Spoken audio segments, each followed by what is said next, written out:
Krypton. The name itself whispers of advanced science, of cosmic catastrophe, of a paradise lost. Orbiting the massive, ancient red giant star known simply as Rao, a name often invoked with reverence by its people.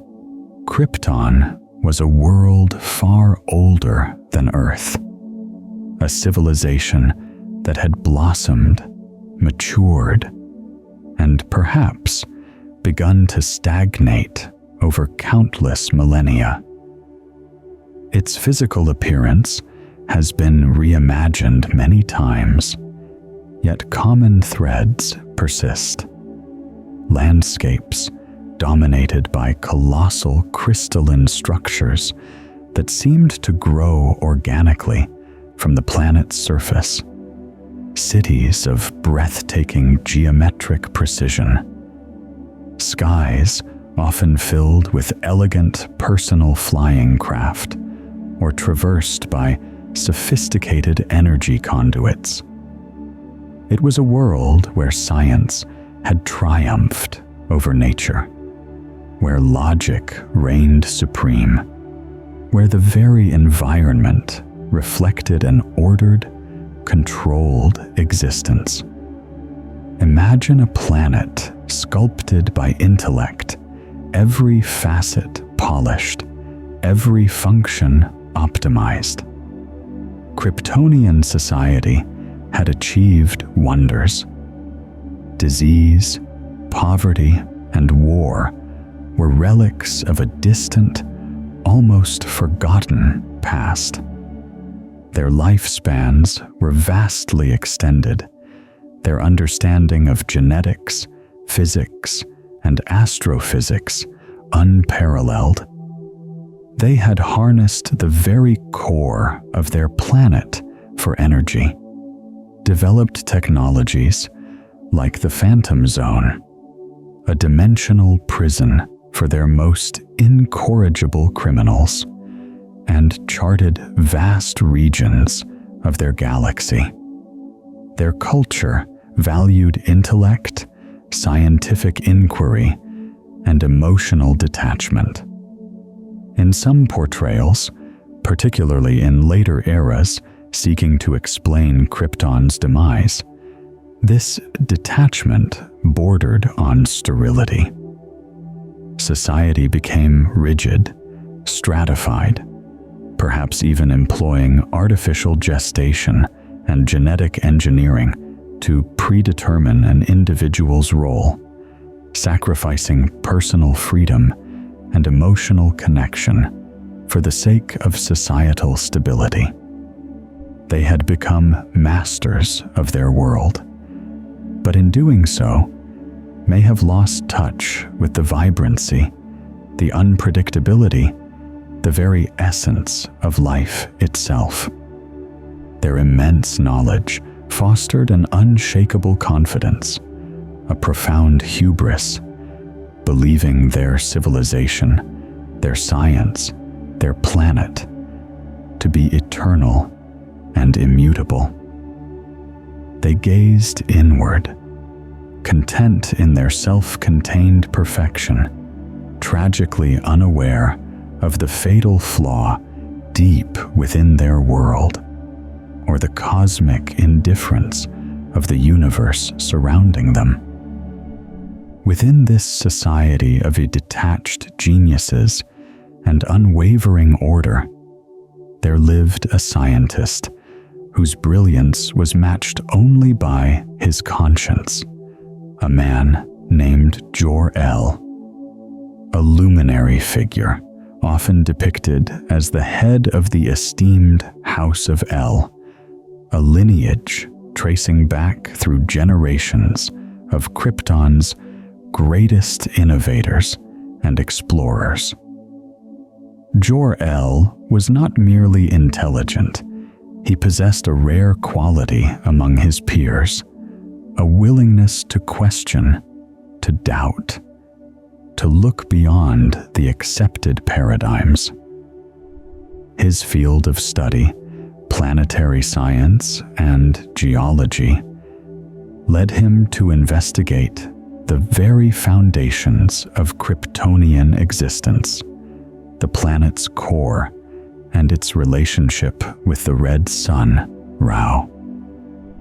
His research yielded results that were not just alarming, but terrifying. Decades, perhaps centuries, of relentless energy extraction from Krypton's core had created deep instabilities. The immense pressures, the geological fault lines, the very energy that powered their utopia were now conspiring to tear the planet apart from within. Furthermore, in some accounts, the great red sun Rao itself was showing signs of increasing instability, its final stages approaching faster than anticipated, threatening to swell and potentially consume its planetary children. Jor-El meticulously gathered data, rising seismic activity, anomalous energy fluctuations, gravitational variances. The evidence painted an undeniable, horrifying picture. Krypton was dying. Its destruction was not a distant possibility, but an imminent certainty. Armed with irrefutable proof, Jor-El approached the highest authority on Krypton, the Science Council. This governing body, comprised of Krypton's most revered scientific minds, represented both the pinnacle of Kryptonian intellect and the depth of its institutional inertia. Before this austere assembly, Jor-El presented his findings, his voice likely calm but firm, betraying the urgency tearing at him. He showed them the readings, the projections, the mathematical certainty of their doom. He implored them to act, to initiate a planet-wide evacuation, to construct vast space arcs capable of ferrying their civilization to a new home among the stars. He may have even proposed specific candidate worlds, perhaps worlds orbiting younger, more stable yellow stars. But the Council, blinded by generations of success and insulated by layers of scientific dogma, refused to listen. His theories were dismissed as radical, unsubstantiated fear-mongering. Some council members may have harbored professional jealousy or political rivalries with the House of El. Others simply could not fathom the end of their world. It contradicted everything they believed, everything their science seemingly guaranteed. To accept Jor-El's findings would be to admit failure, to acknowledge that their perfect system was flawed, their control illusory.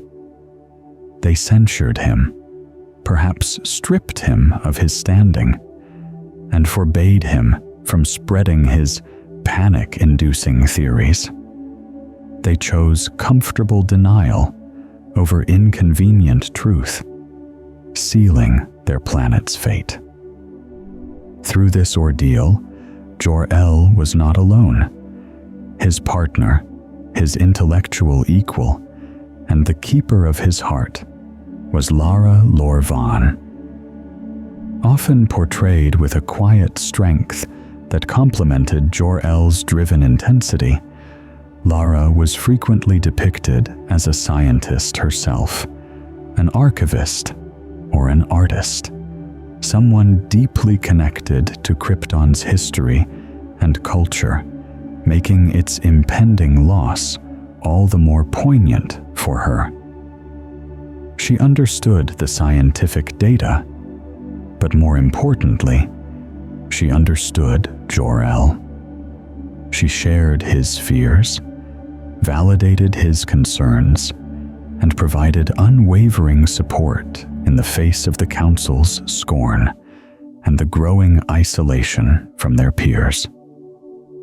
Their bond, a relationship often depicted as one of deep mutual respect and love, became a small island of warmth and foresight in a civilization slowly freezing under the weight of its own rigidity.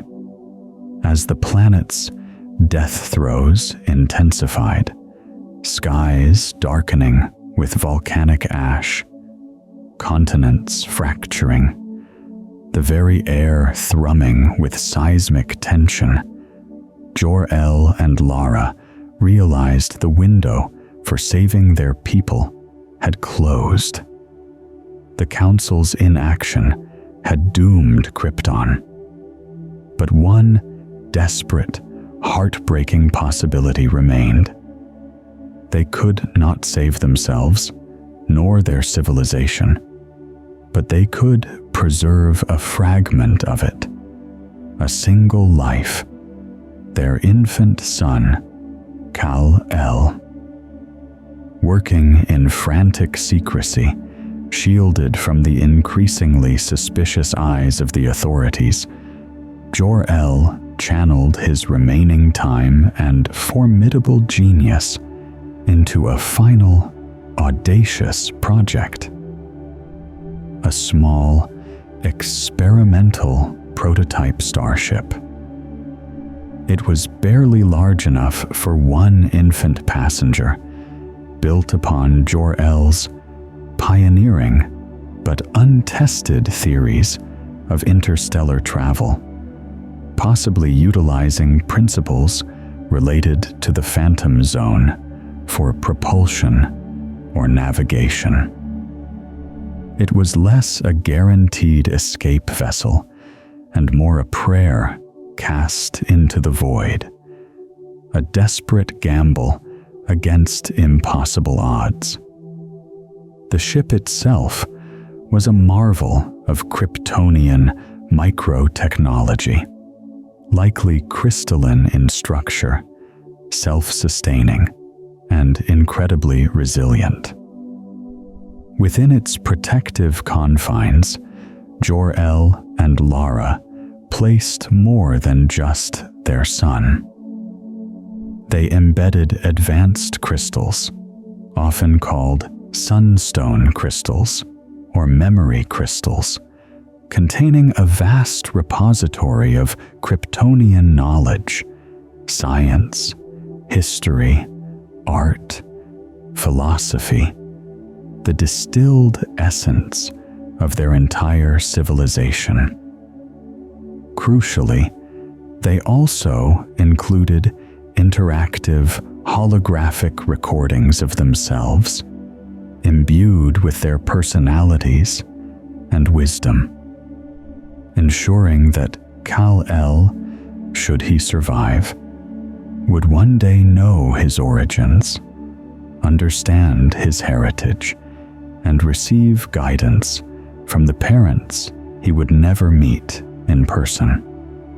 It was an act of profound love and sacrifice, an attempt to give their son not just life, but also a connection to the world he was leaving behind.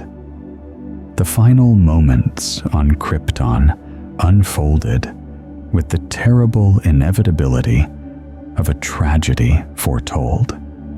The planetary crust ruptured, spewing forth the incandescent energy of the core. Mountains crumbled, cities shattered, the very fabric of their world unraveling in a planetary-scale apocalypse Amidst this chaos, in their hidden laboratory, Jor-El and Lara shared their last moments with their son. Placing Kal-El into the compact vessel, securing him for the immense journey ahead, must have been an act of almost unbearable agony.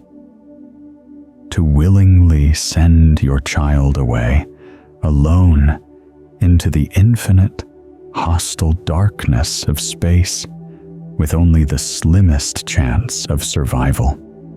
It is a sacrifice that defines parental love at its most extreme. Their final, tearful goodbyes, their whispered hopes for his future, were drowned out by the roar of their dying world. With precision timing, the small rocket launched, a tiny silver dart ascending through skies choked with fire and debris. Below, Krypton met its end. In a final, catastrophic explosion of unimaginable energy, the planet that had nurtured one of the universe's oldest civilizations vanished. It disintegrated into a cloud of glowing, radioactive debris, fragments that would drift through space, forever carrying the toxic signature of their world's demise, fragments that would become known as kryptonite, the lingering, lethal reminder of Kal-El's lost home.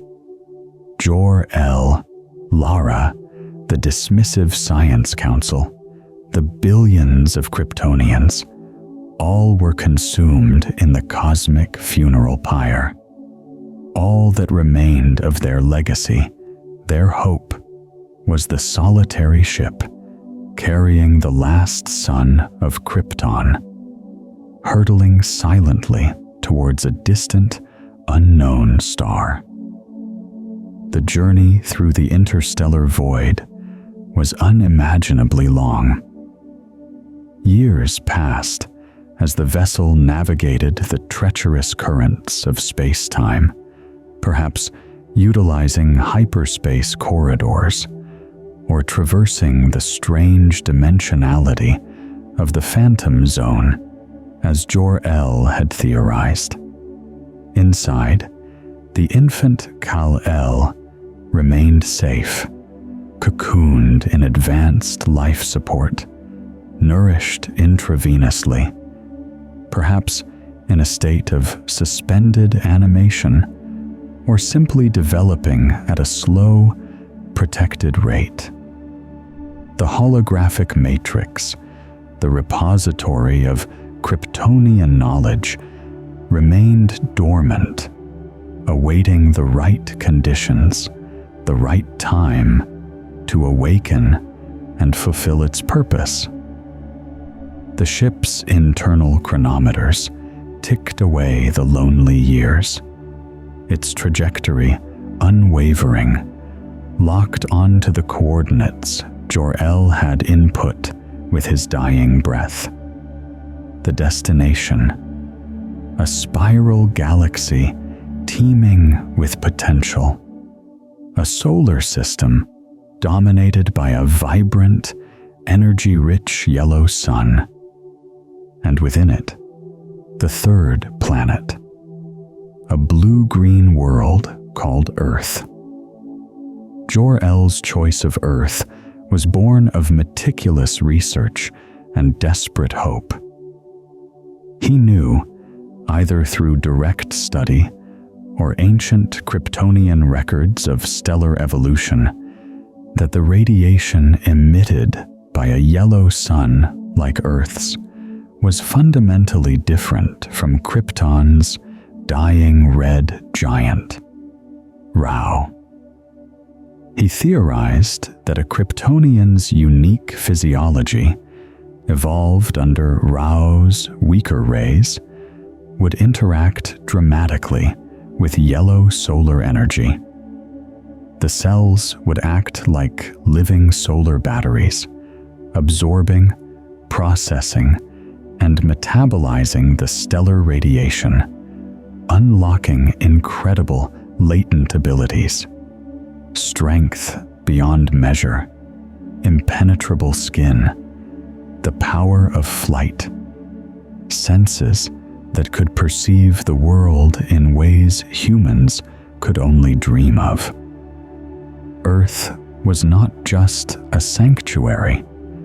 It was a place where his son could potentially transcend the limitations of his lost race, becoming a being of immense power, perhaps a force for good on his adopted world. After its silent, multi-year odyssey across the light years, the Kryptonian vessel finally breached the outer atmosphere of Earth. Its entry was fiery, a blazing point of light streaking across the night sky, mistaken perhaps for a meteor by any chance observers below. It descended over the vast, fertile plains of the American Midwest, its trajectory ending not in a destructive impact, but a controlled, albeit forceful, landing in a remote field. The location, forever etched into the legend, the outskirts of the small, close-knit farming community of Smallville, Kansas. A town characterized by its rolling fields of corn, its strong community bonds, its quiet rhythms of life. A world away from the crystalline chaos of Krypton.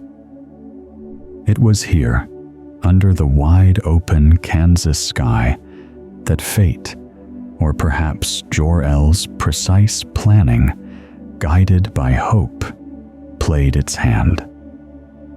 Driving home along a dusty country road, or perhaps investigating the strange light from their porch, were Jonathan and Martha Kent. They were the bedrock of Smallville, decent, hard-working farmers, their lives defined by the turning seasons, the demands of the land, and a deep, abiding love for each other.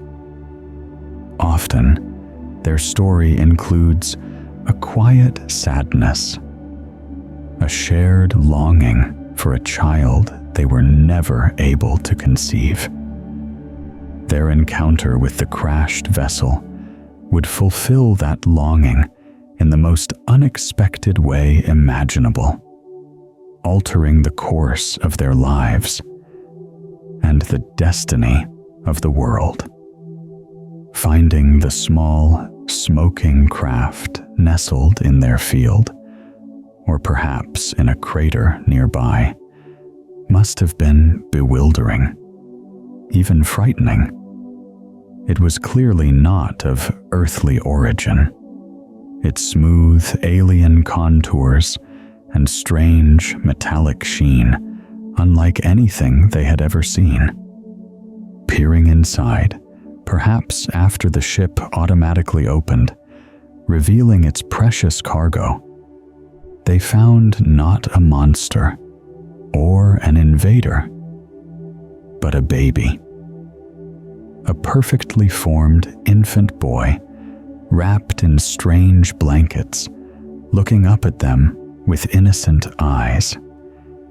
The moment held infinite possibilities, infinite risks. Their first instinct, overriding any fear or shock, was compassion. Here was a child, alone and vulnerable, delivered to their doorstep by an impossible event.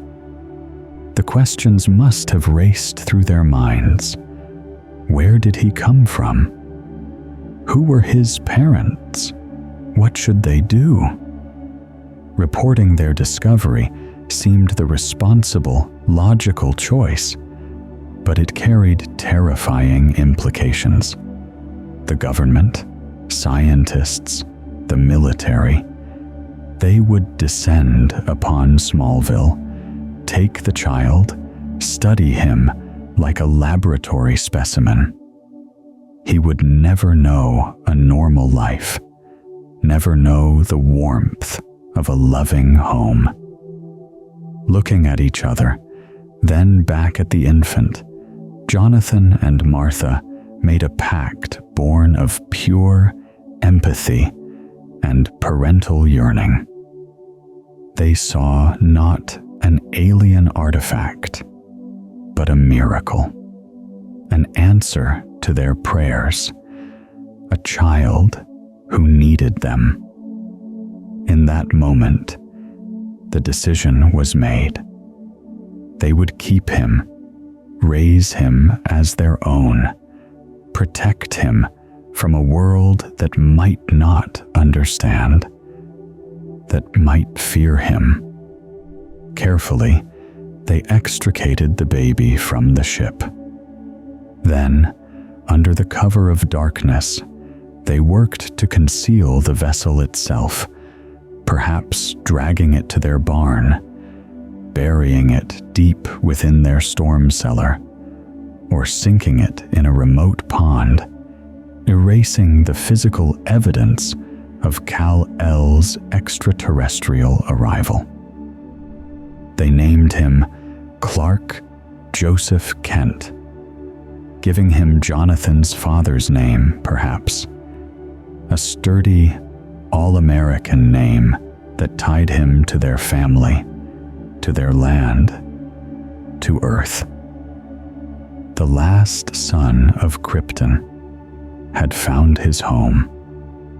The years that followed in Smallville were the crucible in which Clark Kent's character was forged.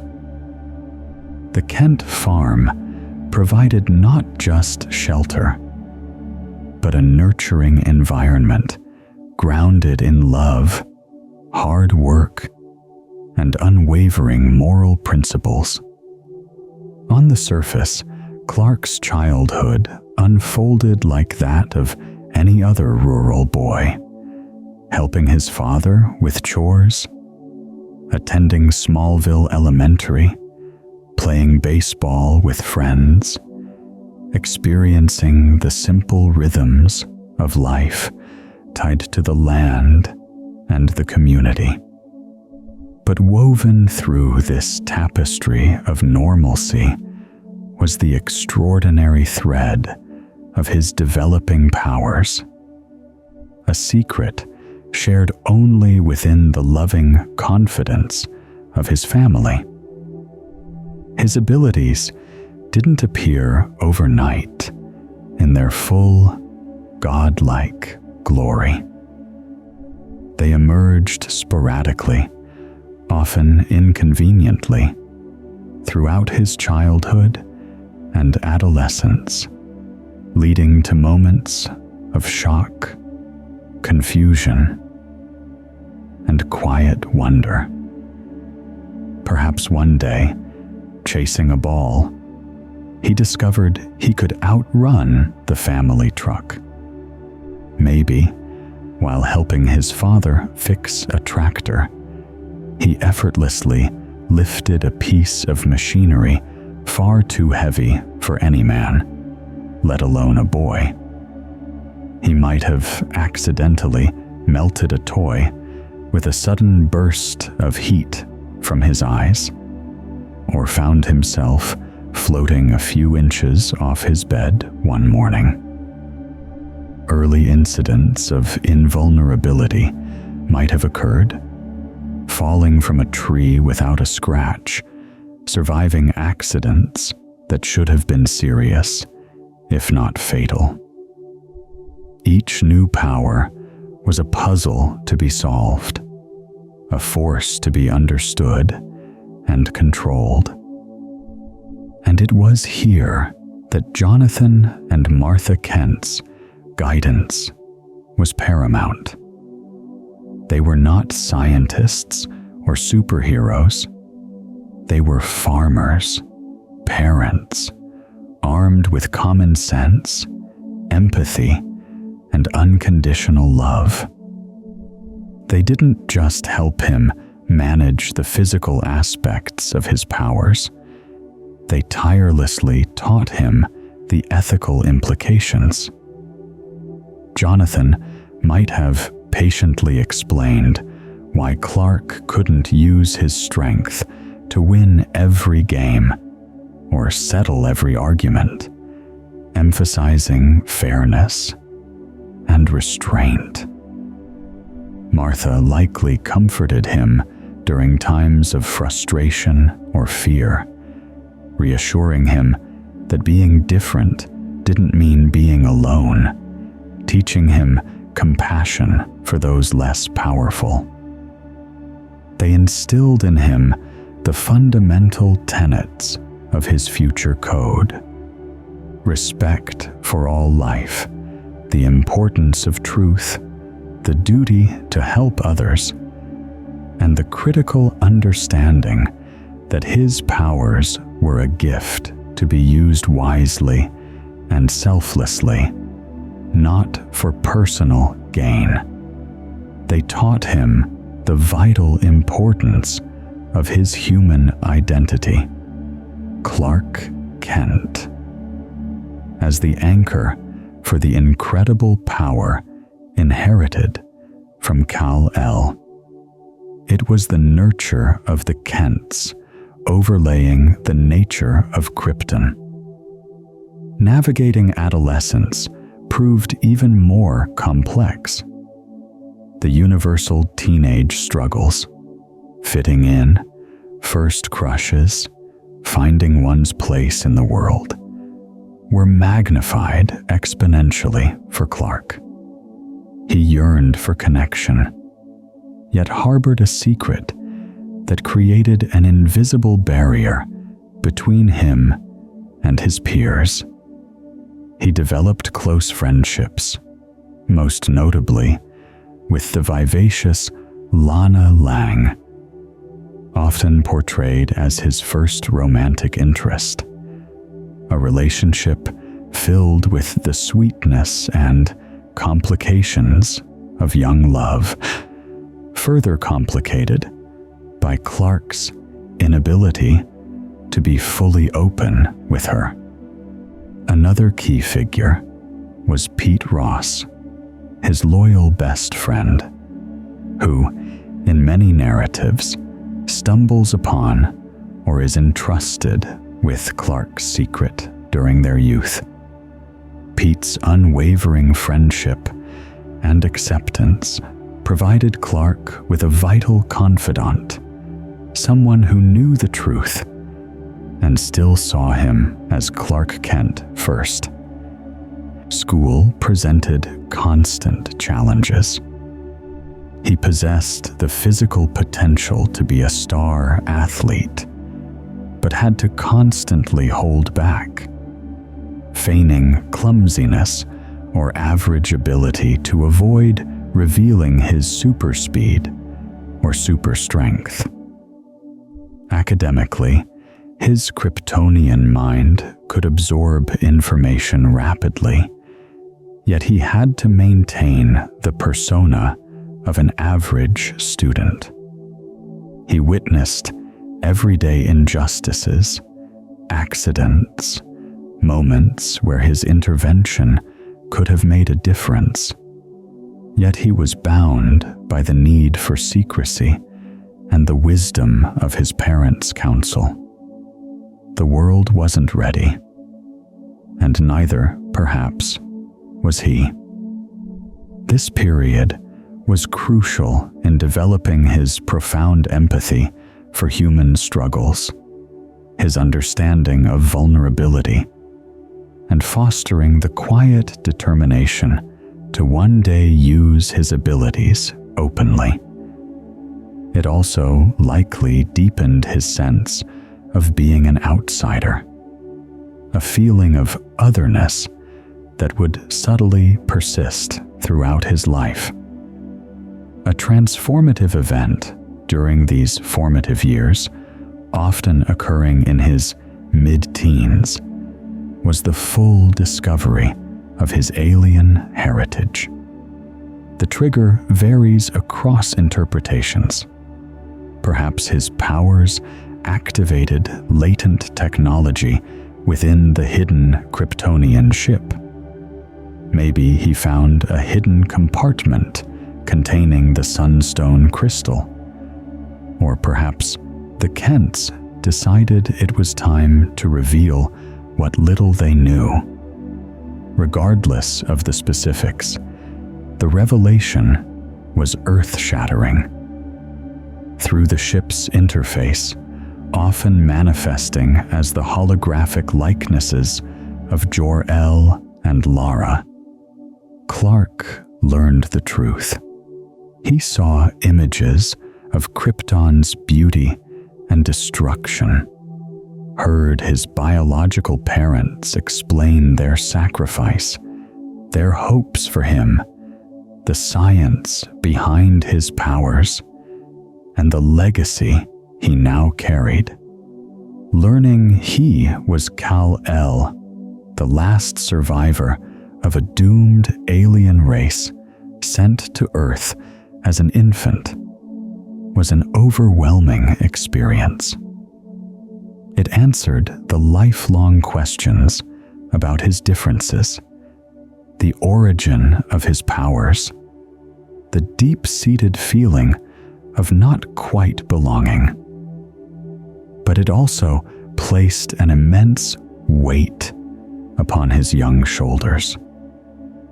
He was the sole inheritor of a lost civilization, entrusted with its knowledge and memory. The advanced science and cold logic of Krypton presented a stark contrast to the simple warmth and grounded morality of the Kent farm. He had to reconcile these two identities, these two legacies, within himself. This newfound knowledge, coupled with the unwavering ethical foundation provided by Jonathan and Martha, crystallized Clark's sense of purpose. His existence was not an accident. His powers were not a curse. He was saved, sent to Earth, gifted these abilities for a reason. Seeing the world's beauty and its flaws, understanding both human kindness and human cruelty, Clark began to realize how he could make a difference. The lessons of Smallville, compassion, responsibility, the value of every life, merged with the cosmic legacy of Krypton, pointing him towards a path of service. The time eventually came for Clark to leave the comforting embrace of Smallville. It was a necessary departure, but one tinged with sadness. He was leaving the only home he had ever truly known, the parents who had shaped him into the man he was becoming, the friends and memories of his youth. It was a step into the unknown, driven by a desire to find his place in the wider world and to begin using his abilities for the greater good. Jonathan and Martha, ever supportive, gave him their blessing. Their hearts were heavy with worry, knowing the dangers he might face, but filled with pride for the good man they had raised. They knew his destiny was larger than their small town. His chosen destination was the polar opposite of Smallville, the towering, bustling metropolis of Metropolis. A city of millions, a symbol of human achievement and ambition, but also a place where darkness thrived in the shadows of skyscrapers, where corruption festered, and where countless people faced struggles Clark felt compelled to address. He arrived not as a costumed figure of power, but as Clark Kent, mild-mannered, aspiring reporter for the Daily Planet newspaper. He sought a career that would place him at the heart of events, allow him to fight for truth and expose injustice through investigation and the written word, while also providing the perfect cover and vantage point for his other, more direct methods of helping humanity. Metropolis, a city of soaring towers that scraped the clouds, a vibrant, relentless pulse of human activity, a symphony and a cacophony played out on streets teeming with millions. For Clark Kent, fresh from the quiet fields and familiar faces of Smallville, the transition was jarring, exhilarating, and sobering. Where Smallville represented the nurturing heartland, Metropolis was the complex, often contradictory face of modern civilization. It was a place of immense opportunity and innovation, but also one of deep-seated corruption, social inequality, and everyday dangers. It was a city crying out for a champion, though it didn't yet know it. Clark arrived not with fanfare, but with quiet observation, absorbing the city's energy, its wonder, and its wounds, solidifying his resolve. He needed to understand this world from the inside before he could hope to protect it from above. His chosen path, journalism. His target was the Daily Planet, Metropolis's most prestigious and influential newspaper. Housed in a landmark building, often crowned with a distinctive globe, the Planet was renowned for its commitment to truth, its investigative prowess, and its often gruff but deeply principled editor-in-chief, Perry White. Getting hired wasn't necessarily easy. Clark possessed intelligence and integrity, but lacked formal experience. Different accounts portray his hiring differently, perhaps impressing Perry with his earnestness, his surprising insights, or even submitting a remarkable piece of unsolicited reporting, maybe on troubles back in the farming communities he knew so well. Whatever the specifics, Clark Kent, the unassuming farm boy, found himself amidst the controlled chaos of the Daily Planet newsroom. It was a world unto itself. Phones rang incessantly, typewriters clattered in earlier depictions, keyboards clicked furiously, and voices rose and fell in urgent debate over deadlines and headlines. It was a high-pressure environment populated by sharp minds, jaded veterans, ambitious newcomers, and the constant thrum of information. Presiding over it all was Perry White, a figure often depicted as demanding, perpetually stressed, with a low tolerance for incompetence, but a fierce loyalty to his staff and an unshakable belief in the power and responsibility of the press.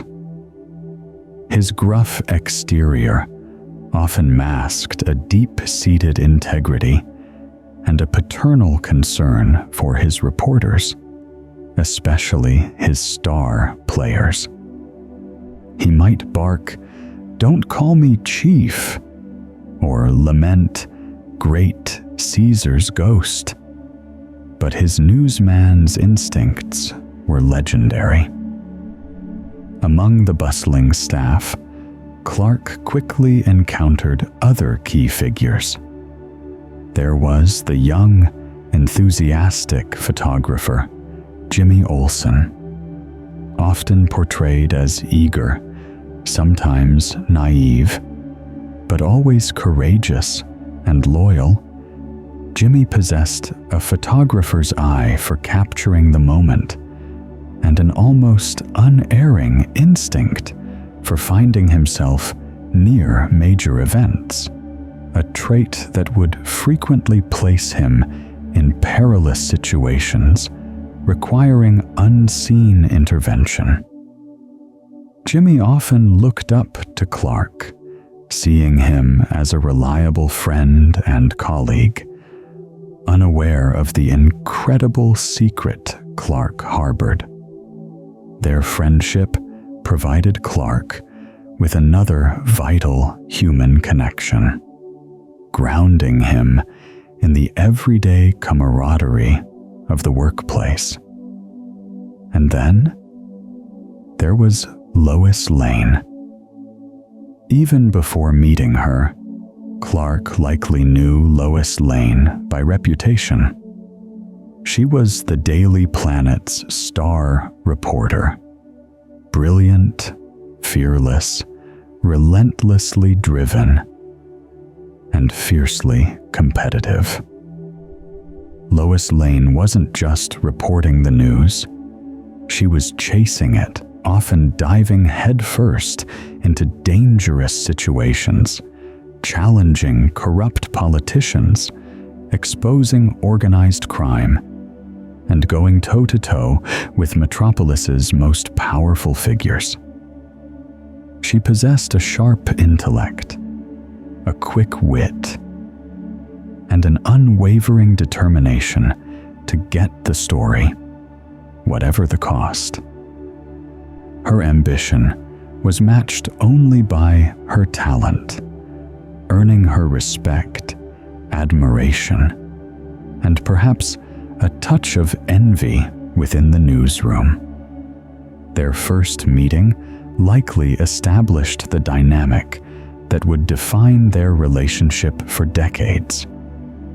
Clark, in his carefully constructed persona, appeared mild-mannered, perhaps slightly clumsy, earnest, but unassuming.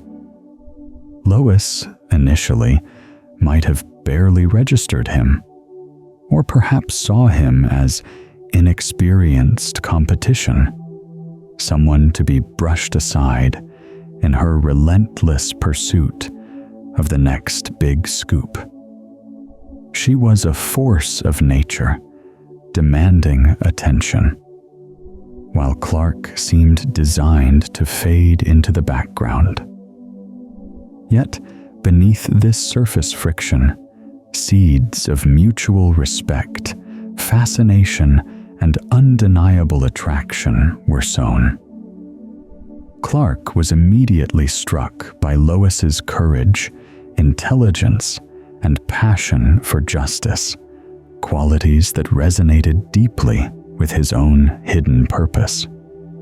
Lois, though perhaps slow to admit it, would eventually find herself intrigued by Clark's quiet integrity, his surprising insights, and the underlying strength she occasionally glimpsed beneath his unassuming facade. Navigating this demanding environment while concealing his godlike abilities, required Clark to consciously craft and meticulously maintain his human persona. This wasn't merely about putting on glasses. It was a carefully considered performance designed to make him blend in, to be underestimated, to ensure that no one would ever connect the mild-mannered reporter with the incredible flying figure who would soon captivate the world. The glasses were a simple but effective visual cue, slightly altering his facial features, but the disguise went deeper. He adopted a slightly stooped posture, subtly different from the confident, upright bearing he possessed naturally. His voice became softer, perhaps a slightly higher pitch, lacking the commanding resonance it could have. His movements were deliberately less precise, occasionally feigning clumsiness. His clothing choices were conservative, unremarkable, suits that didn't quite fit perfectly, colors that blended into the background. He presented himself as competent, but not brilliant, reliable, but not remarkable. It was a masterful act of camouflage, born of the lessons learned in Smallville and the understanding that revealing his true nature would irrevocably change his life and potentially endanger those he cared about. He needed Clark Kent to remain grounded, to experience humanity, to listen, and to be close to the heart of the city's problems. Clark Kent wasn't just a disguise. He was an essential part of who he was, the anchor to his adopted world. Clark didn't wait long to act. The injustices and dangers of Metropolis were ever present. His first forays into heroism were likely cautious, often performed under the cover of darkness or extreme speed.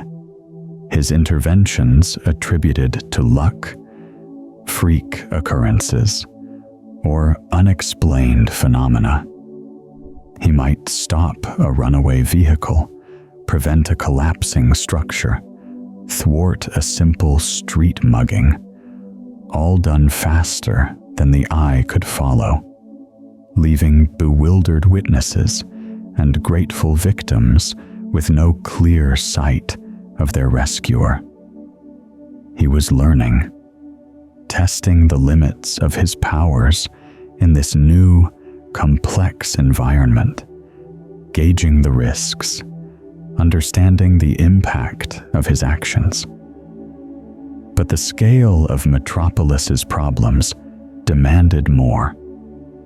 A moment inevitably arrived when secrecy was no longer an option, when the need was too great, the danger too immediate. This first public appearance of the figure who would become Superman is a cornerstone of his legend, retold with variations, but always signifying a turning point. Perhaps it was a catastrophic accident, a crashing airplane, a runaway elevated train, a collapsing bridge, threatening hundreds of lives.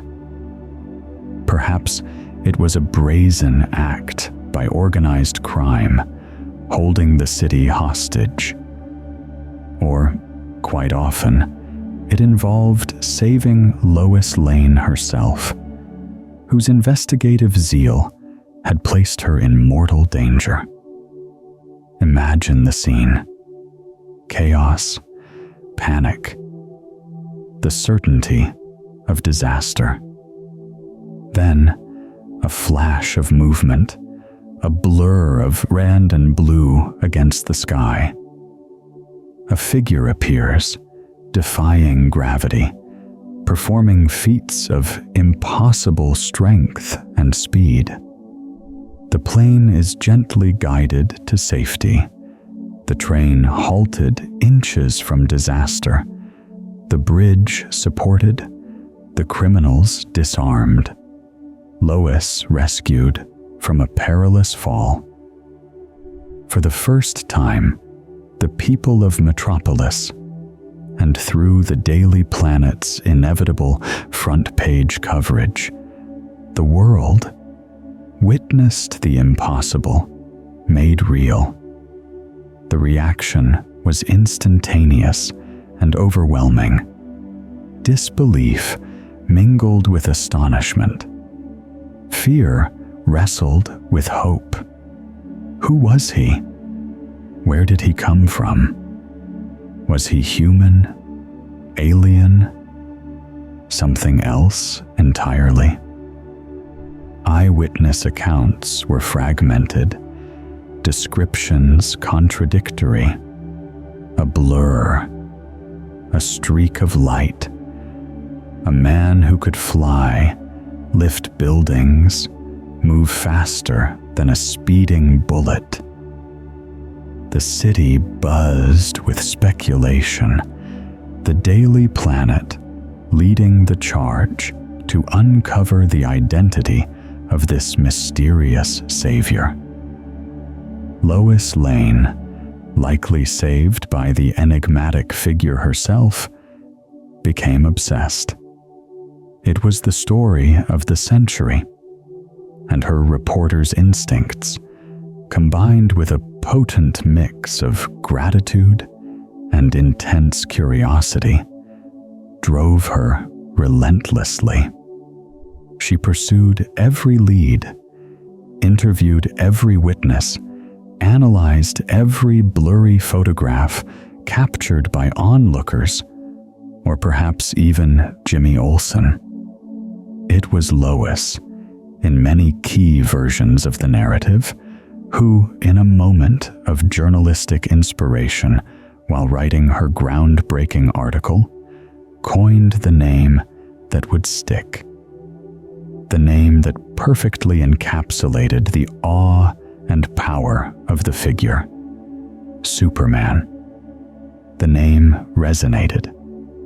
It captured the public imagination, offering a simple, powerful label for the inexplicable phenomenon.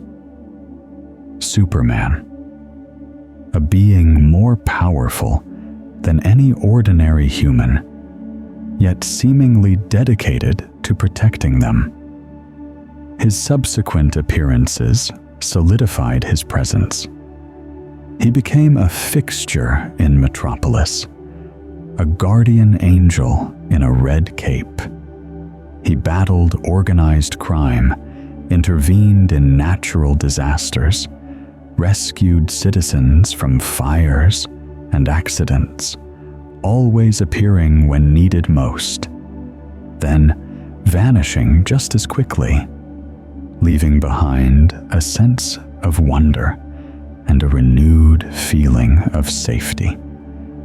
His costume, the iconic red and blue suit with the S shield emblazoned on the chest, became an instant symbol. Its origins vary, sometimes depicted as crafted by Martha Kent from the durable blankets found in his ship, other times revealed as traditional Kryptonian attire stored within the vessel.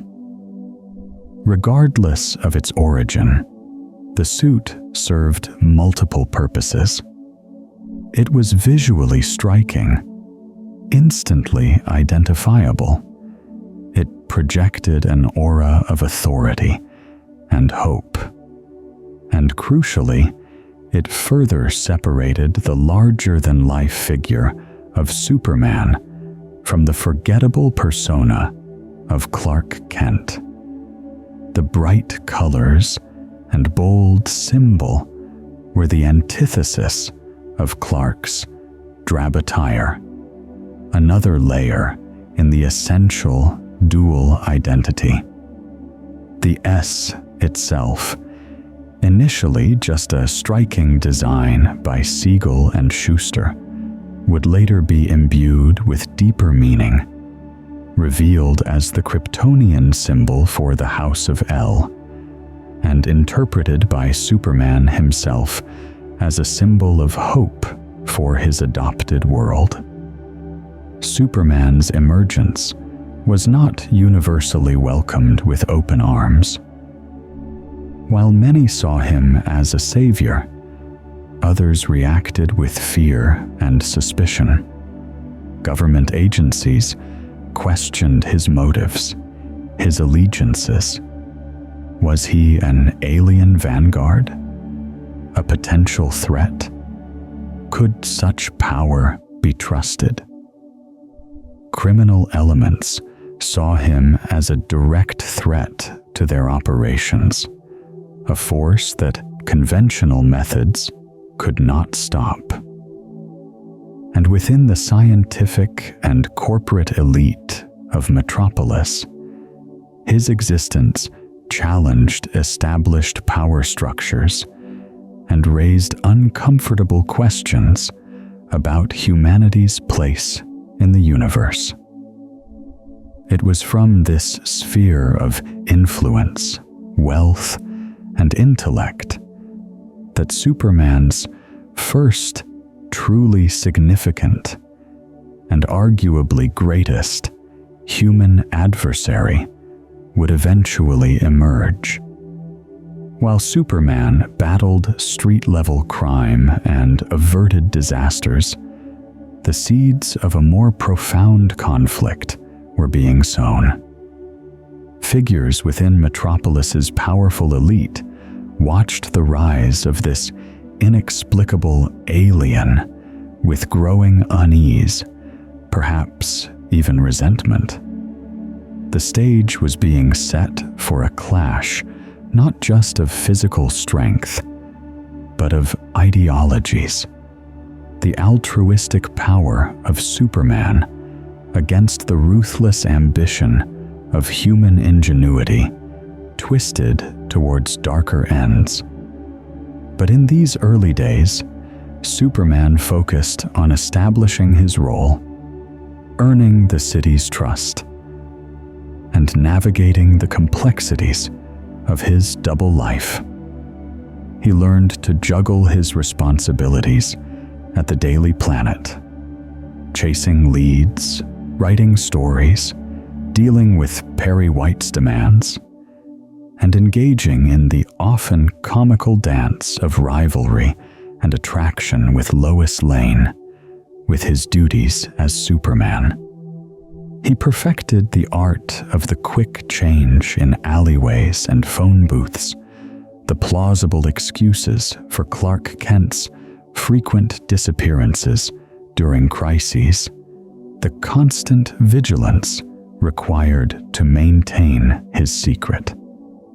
He also began to explore the full extent of his Kryptonian heritage, perhaps returning periodically to the hidden ship or a newly established fortress of solitude, a sanctuary often located in the Arctic, built using Kryptonian technology.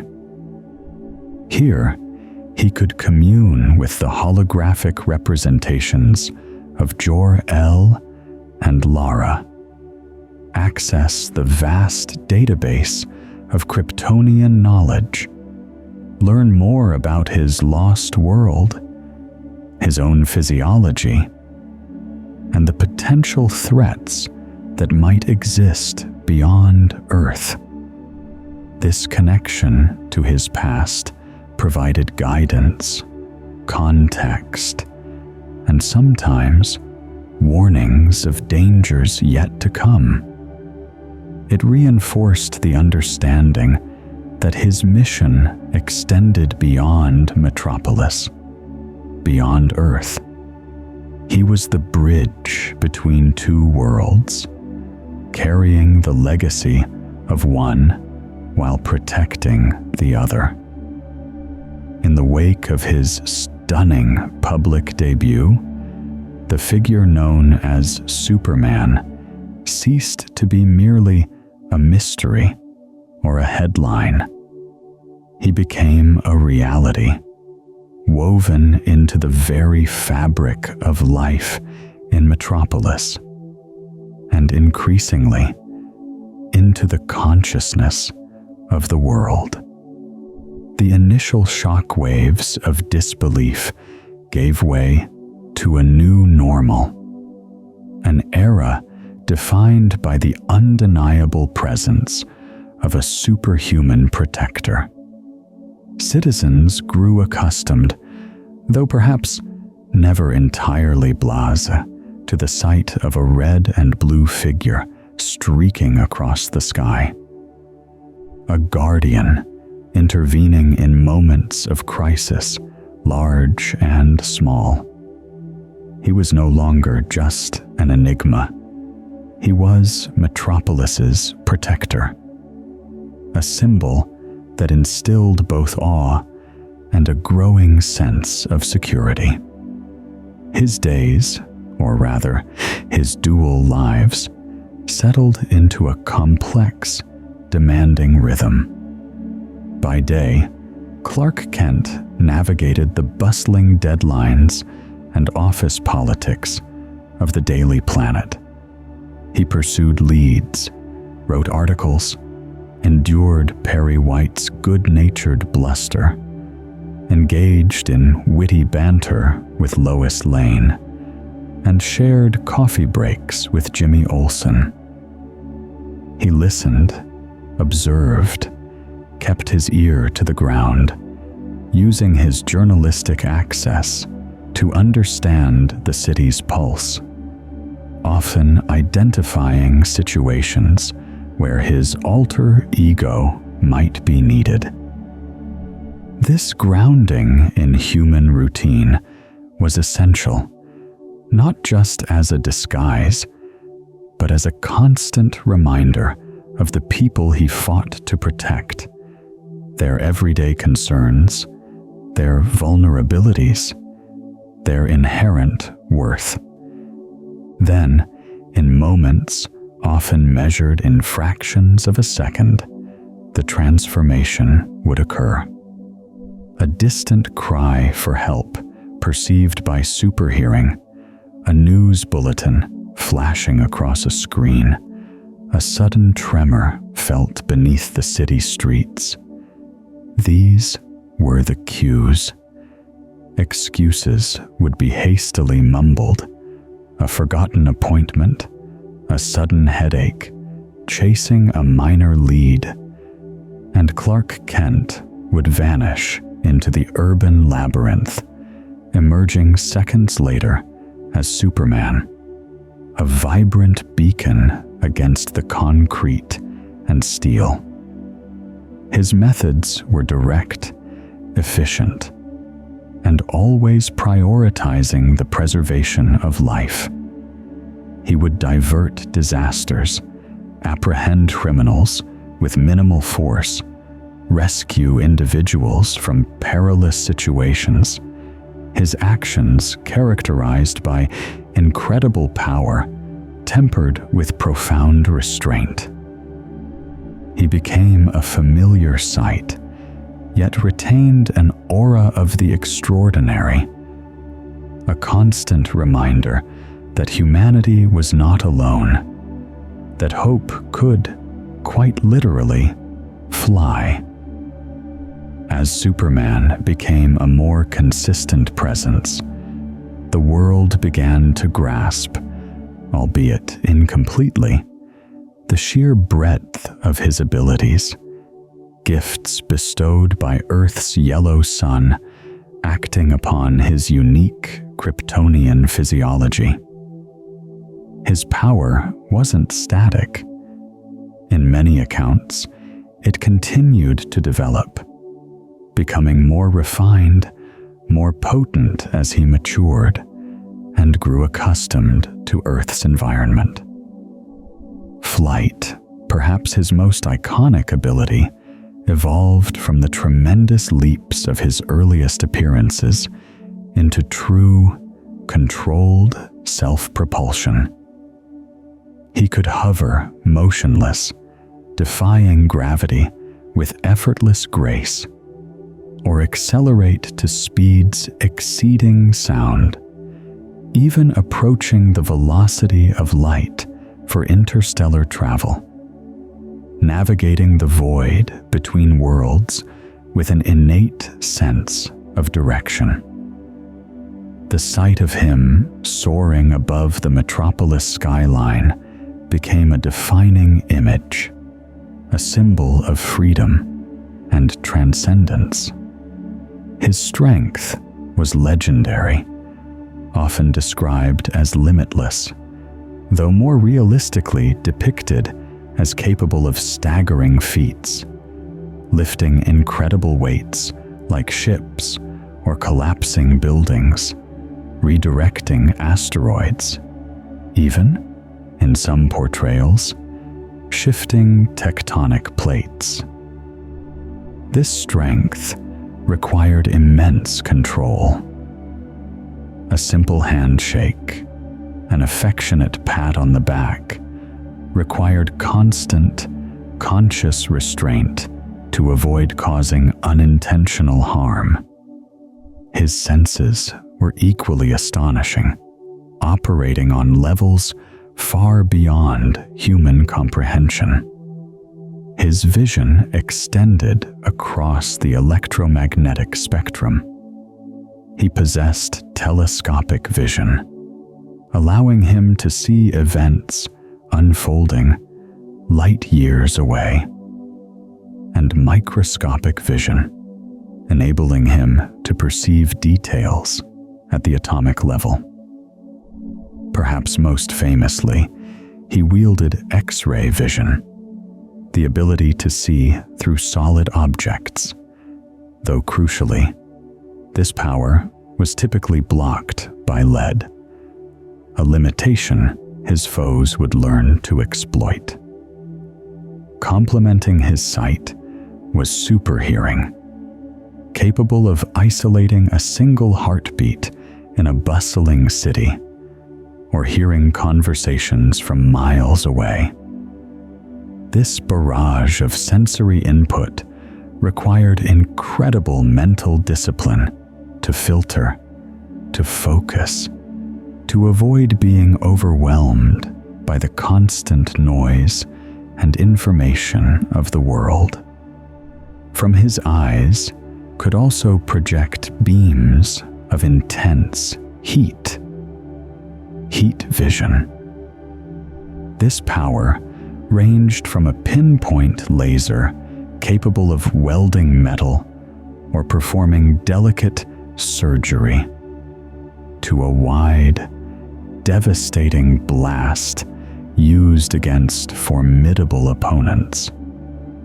Conversely, he possessed super breath, allowing him to inhale vast quantities of air and expel it with hurricane force, capable of extinguishing massive fires or pushing objects away.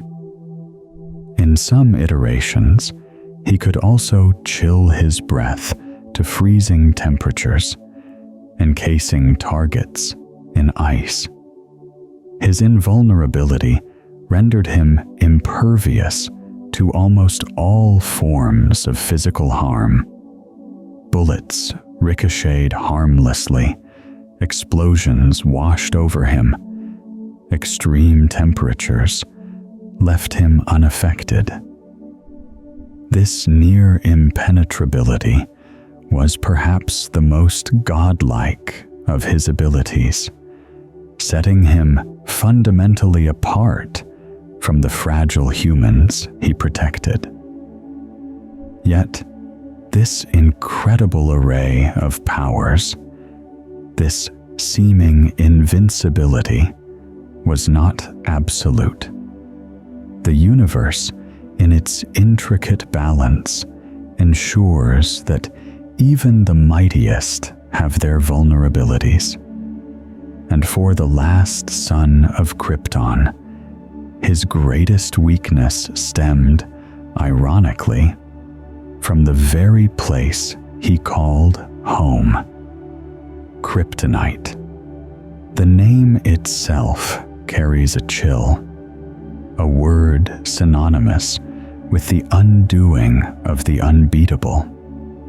These crystalline fragments, remnants of his destroyed homeworld, scattered across the cosmos by Krypton's final cataclysmic explosion, carried a unique and deadly radiation signature.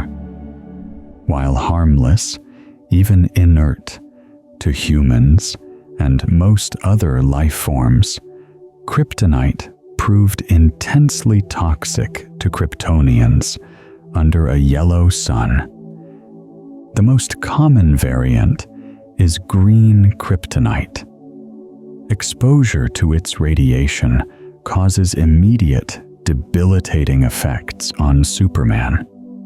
He experiences intense physical pain, a rapid draining of his solar energy reserves, and a complete loss of his superpowers, rendering him as vulnerable as any human, or even weaker. Prolonged exposure could be agonizing, leading to unconsciousness, severe cellular damage, and ultimately, death. The discovery of kryptonite, often by accident, unearthed by scientists studying meteorites, or deliberately sought out by those wishing Superman harm, represented a fundamental shift. It proved the Man of Steel could be hurt, could be stopped, could even be killed. The very substance of his lost home became his potential executioner, a tragic, cosmic irony. Over time, other variations of kryptonite would emerge in the sprawling mythology, each with distinct, often bizarre effects, products of Krypton's strange geology or exposure to unique cosmic phenomena during their interstellar journey. Red kryptonite typically caused unpredictable, temporary changes, altering Superman's personality, inducing strange physical transformations, or causing temporary power fluctuations, often leading to chaotic or embarrassing situations. Gold kryptonite was perhaps the most feared, capable of permanently removing a Kryptonian's superpowers. Blue kryptonite, conversely, was often depicted as harmful only to imperfect duplicates of Superman, like Bizarro, while sometimes being beneficial or inert to Superman himself. Black kryptonite could split a Kryptonian into two separate beings, typically one good and one evil. White kryptonite was lethal to plant life, while other, rarer forms like silver, jewel, or pink kryptonite produced a range of temporary, often psychological or perception-altering effects. While green remained the primary, consistent threat, the existence of these other variants added layers of unpredictability and danger to his world. Beyond kryptonite, other vulnerabilities existed, His powers stemmed from the energy of Earth's yellow sun. Exposure to the radiation of a red sun, like Krypton's Rao, would gradually deplete his stored solar energy, weakening him, returning him to the baseline abilities, or lack thereof, of a Kryptonian on their home world. This dependency tied him intrinsically to his adopted solar system. Furthermore, Superman's invulnerability derived from his unique physiology interacting with the physical laws under a yellow sun offered little protection against forces that operated outside those laws, namely magic. Spells, enchantments, and magically empowered beings could affect him as easily, sometimes more so than they could a normal human. He could be bound by mystical chains, harmed by enchanted weapons, or transformed by powerful sorcery. This vulnerability opened up a whole different category of threats, requiring him to rely on wits, allies, or sheer willpower rather than raw power. His incredible senses, while a powerful asset, could also be turned against him. An attacker could generate sonic frequencies painful even to human ears, amplified to agonizing levels for his super hearing. Intense flashes of light or specific radiation wavelengths could overwhelm his vision. This potential for sensory overload required constant vigilance and mental fortitude. Finally, there was the simple physical limitation imposed by lead. While he could see through almost any substance, lead remained opaque to his X-ray vision. This provided a way for enemies to shield objects, hide locations, or even construct traps immune to his visual penetration, forcing him to rely on other senses or methods. These weaknesses, though few, were critical. They humanized him, created stakes, and provided avenues for his enemies to challenge the seemingly insurmountable power of Superman. And the first, most persistent, and perhaps most dangerous human enemy was about to make his presence truly felt. While Superman contended with natural disasters and conventional crime, a different kind of power resided in Metropolis, one wielded not through alien biology, but through human intellect, ambition, and ruthlessness. This power belonged to Lex Luthor. His origins, like Superman's, have been subject to revision over the decades, but core elements remain consistent, painting a portrait of brilliance warped by ego and resentment. In some early versions, Luthor was depicted as a mad scientist, driven by a desire for world domination. His schemes elaborate and often scientifically outlandish.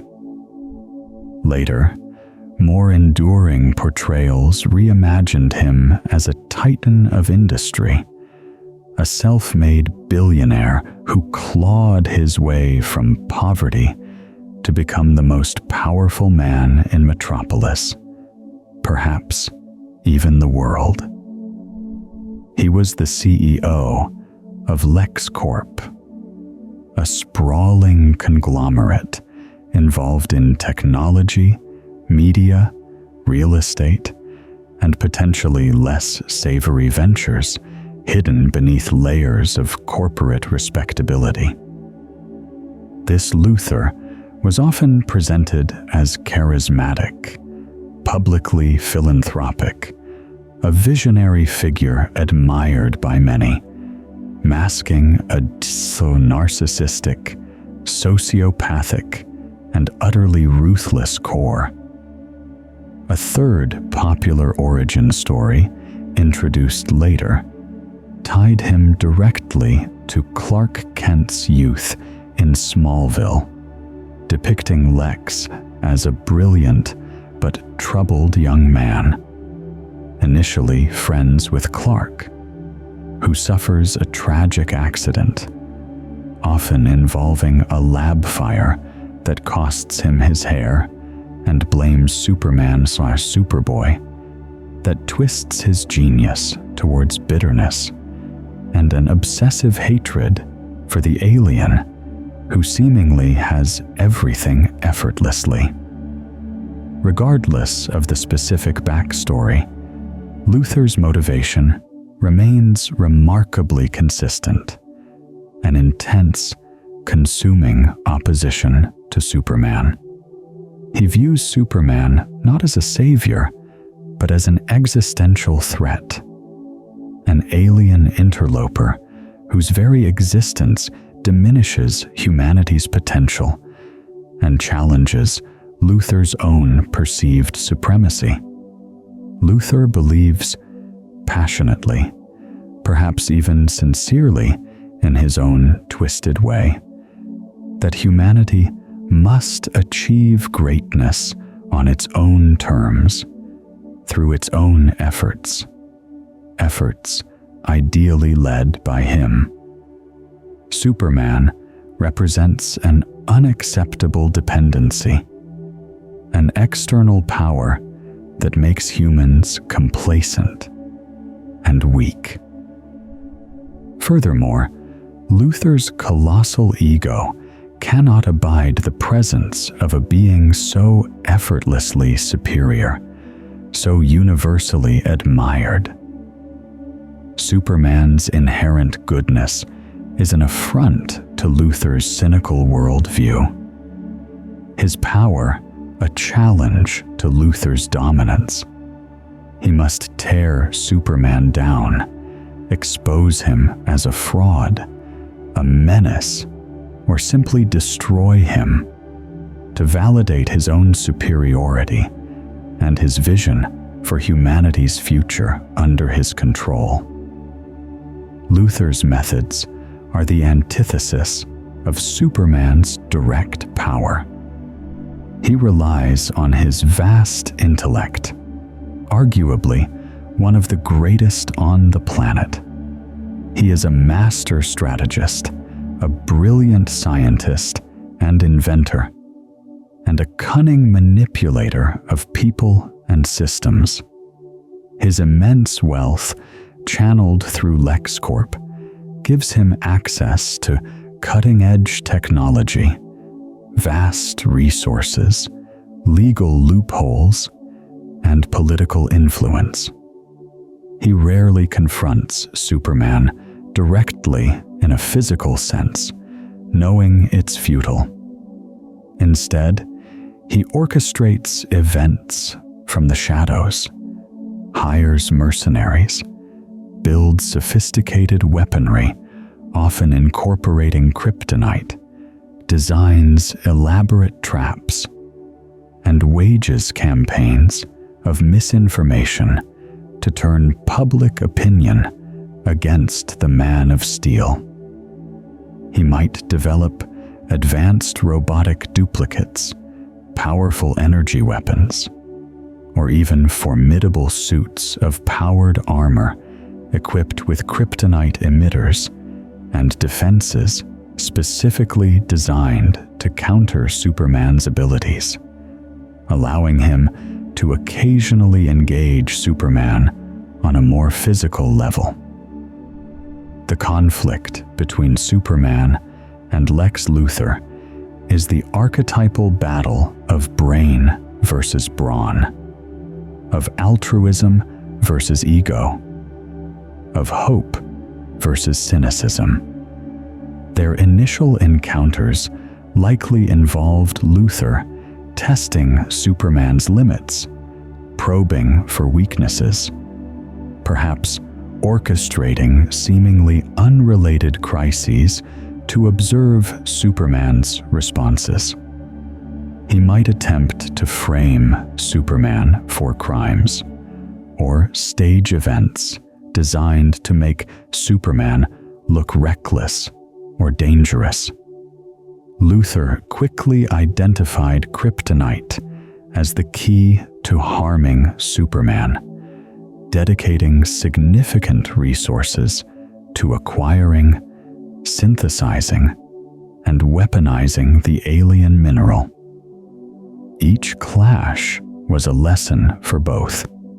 Superman learning the depths of human malice and ingenuity, Luthor refining his strategies against an opponent unlike any other. Lex Luthor became more than just a villain. He became Superman's arch-nemesis, the constant, intelligent, and deeply personal threat lurking within the heart of Metropolis.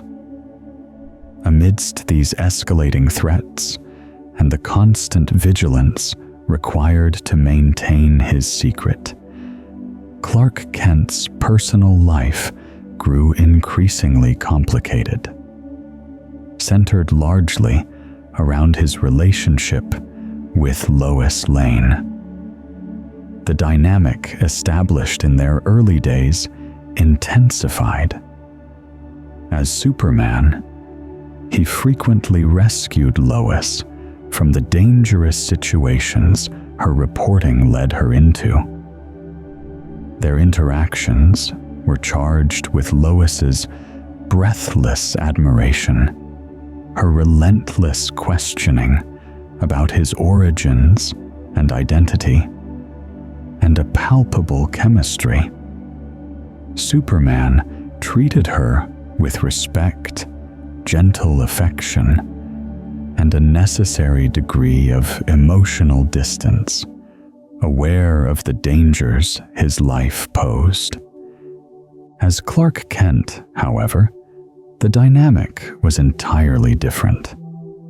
He worked alongside Lois daily, sharing assignments, debating stories, offering quiet support. Lois often saw Clark as dependable, kind, sometimes frustratingly timid, a good friend, but certainly not the stuff of romantic interest compared to the godlike Superman she idolized.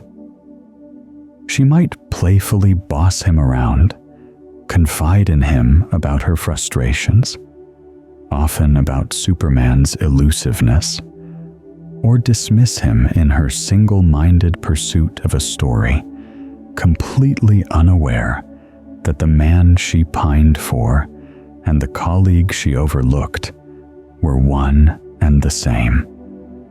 This created a profound internal conflict for Clark. He grew to love Lois deeply, admiring her courage, intelligence, and spirit. He longed for her to see him, Clark Kent, the person beneath the cape, the man raised by the Kents, and to love him for who he truly was. Yet, revealing his secret seemed impossible. It would endanger Lois, making her a constant target for his enemies. it could compromise his ability to function as Superman. And perhaps, deep down, he feared she wouldn't be able to reconcile the two identities, that the awe she felt for Superman wouldn't translate to love for the seemingly ordinary Clark. Lois, meanwhile, never stopped trying to uncover Superman's secret identity. Her reporter's instincts told her there was more to the story, and her sharp mind constantly sought clues. She devised elaborate traps, confronted him with probing questions, and famously, constantly suspected Clark Kent.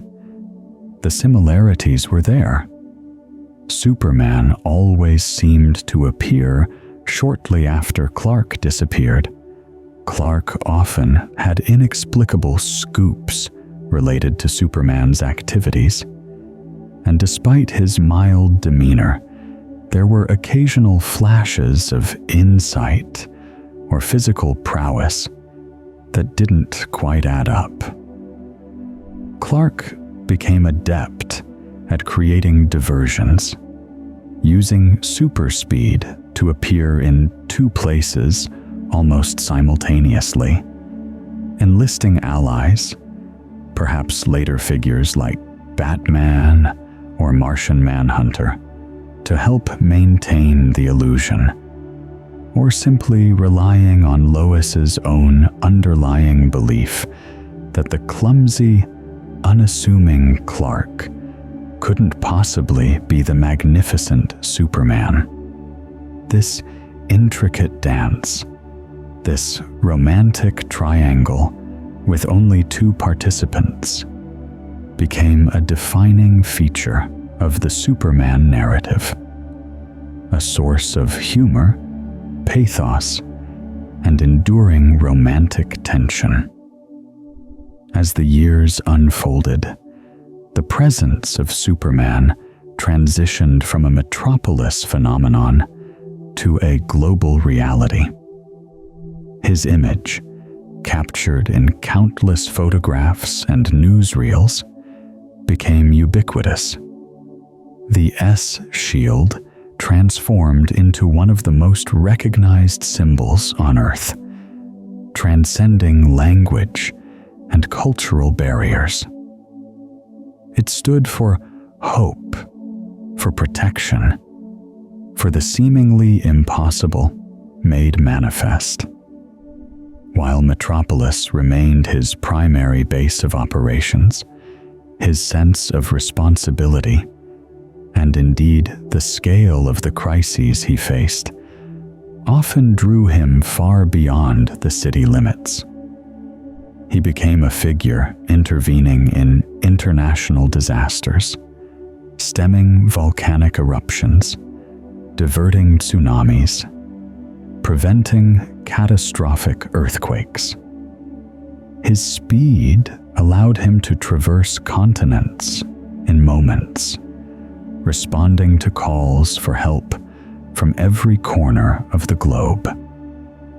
This global presence further solidified his iconic status, but also intensified the debates surrounding his existence.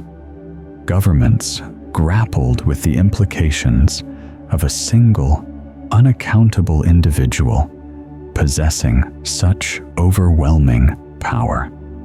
International relations were subtly altered by the knowledge that an impartial force could potentially intervene in conflicts or disasters, bypassing traditional political or military structures. Superman navigated these complex geopolitical waters with care, always striving to act impartially, focusing on saving lives and averting catastrophe, rather than imposing political solutions or choosing sides in human conflicts. His goal remained the protection of all humanity. A global shepherd watching over his adopted world. Amidst the increasing demands of his global role and the constant vigilance required by his dual identity, Superman sought refuge and connection in a place far removed from the hustle of Metropolis, the Fortress of Solitude. Its location has varied, sometimes nestled within a mountain range, but most iconically depicted deep within the desolate, frozen beauty of the Arctic or Antarctic wilderness. This wasn't merely a hideout. It was a sanctuary, a laboratory, a museum, and his sole, tangible link to his lost heritage. Constructed using advanced Kryptonian technology, often initiated by a key made of super-dense dwarf star material, or activated by the sunstone crystal from his ship, the fortress itself was a marvel. It often appeared crystalline, echoing the architecture of Krypton, shimmering structures rising improbably from the ice. Inside, the fortress housed wonders beyond human comprehension. Vast chambers contained holographic projectors displaying Kryptonian history, interactive star maps charting distant galaxies, and laboratories equipped for scientific research far exceeding earthly capabilities. It held the comprehensive archive of Kryptonian knowledge transferred from Jor-El's ship: science, philosophy, art, biology, allowing Superman to continue learning about his people, his own physiology, and the wider universe. Crucially, the fortress served as his place of communion with his Kryptonian parents. The sophisticated holographic technology allowed him to interact with sentient recreations of Jor-El and Lara, imbued with their memories and personalities up to the point of Krypton's destruction. These interactions were bittersweet, conversations with ghosts, wisdom from a world turned to dust. Jor-El might offer scientific guidance, strategic counsel regarding cosmic threats, or explanations of Kryptonian technology.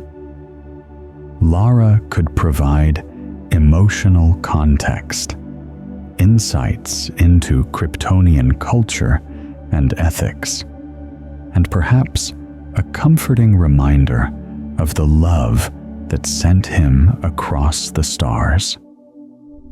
The fortress was where Kal-El could connect with his Kryptonian self, grapple with his immense legacy, and seek answers that Earth could not provide. It was a place of profound loneliness, surrounded by the echoes of a dead world, yet also a source of immense strength, knowledge, and connection to his deepest roots. It might also house trophies from his adventures, containment units for dangerous alien technology, and perhaps even an intergalactic zoo containing species rescued from doomed worlds, reflecting his role as a preserver as well as a protector. For years, Superman believed himself to be utterly unique, the sole survivor of his race, adrift in an alien galaxy.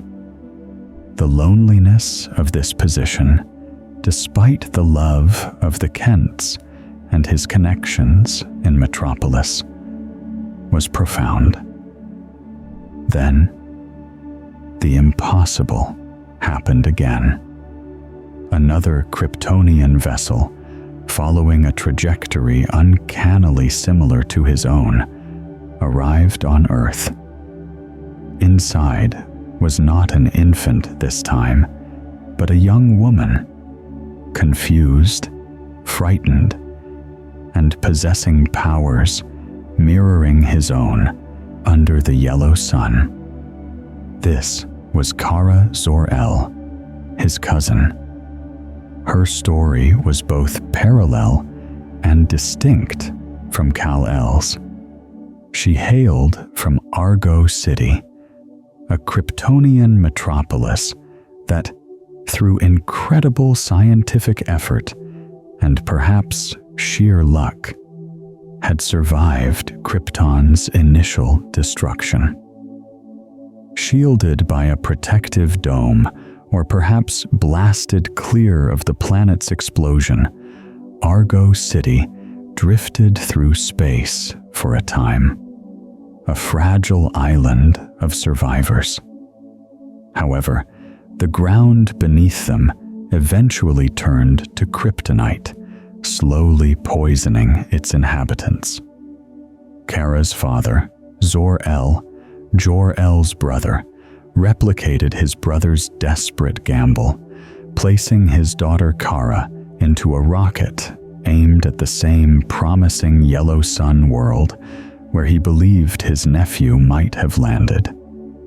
Kara's journey, however, was often depicted as more complex than Kal-El's. Her ship might have been caught in a temporal anomaly, traveled through suspended animation for a longer period, or taken a slower route, meaning she arrived on Earth years after her infant cousin, despite being biologically older or chronologically closer in age when she left Krypton. She landed, often crashing spectacularly, possessing the same incredible powers as Superman, but lacking his decades of experience, control, and acclimatization to Earth. Furthermore, she arrived with living memories of Krypton, of Argo City, of the family she had lost.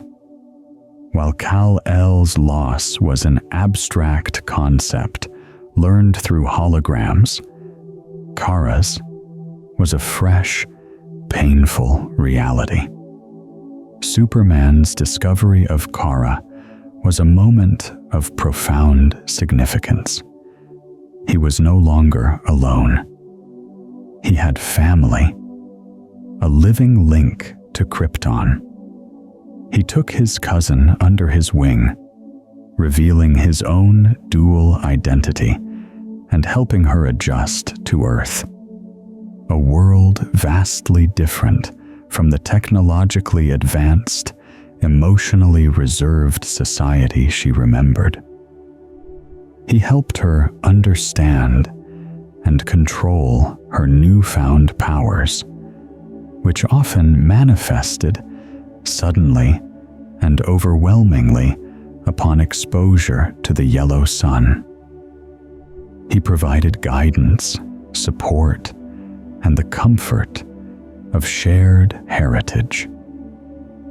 Kara adopted her own human identity, often Linda Lee Danvers, the surname varying across eras, attempting to navigate high school or college while secretly learning to be a hero.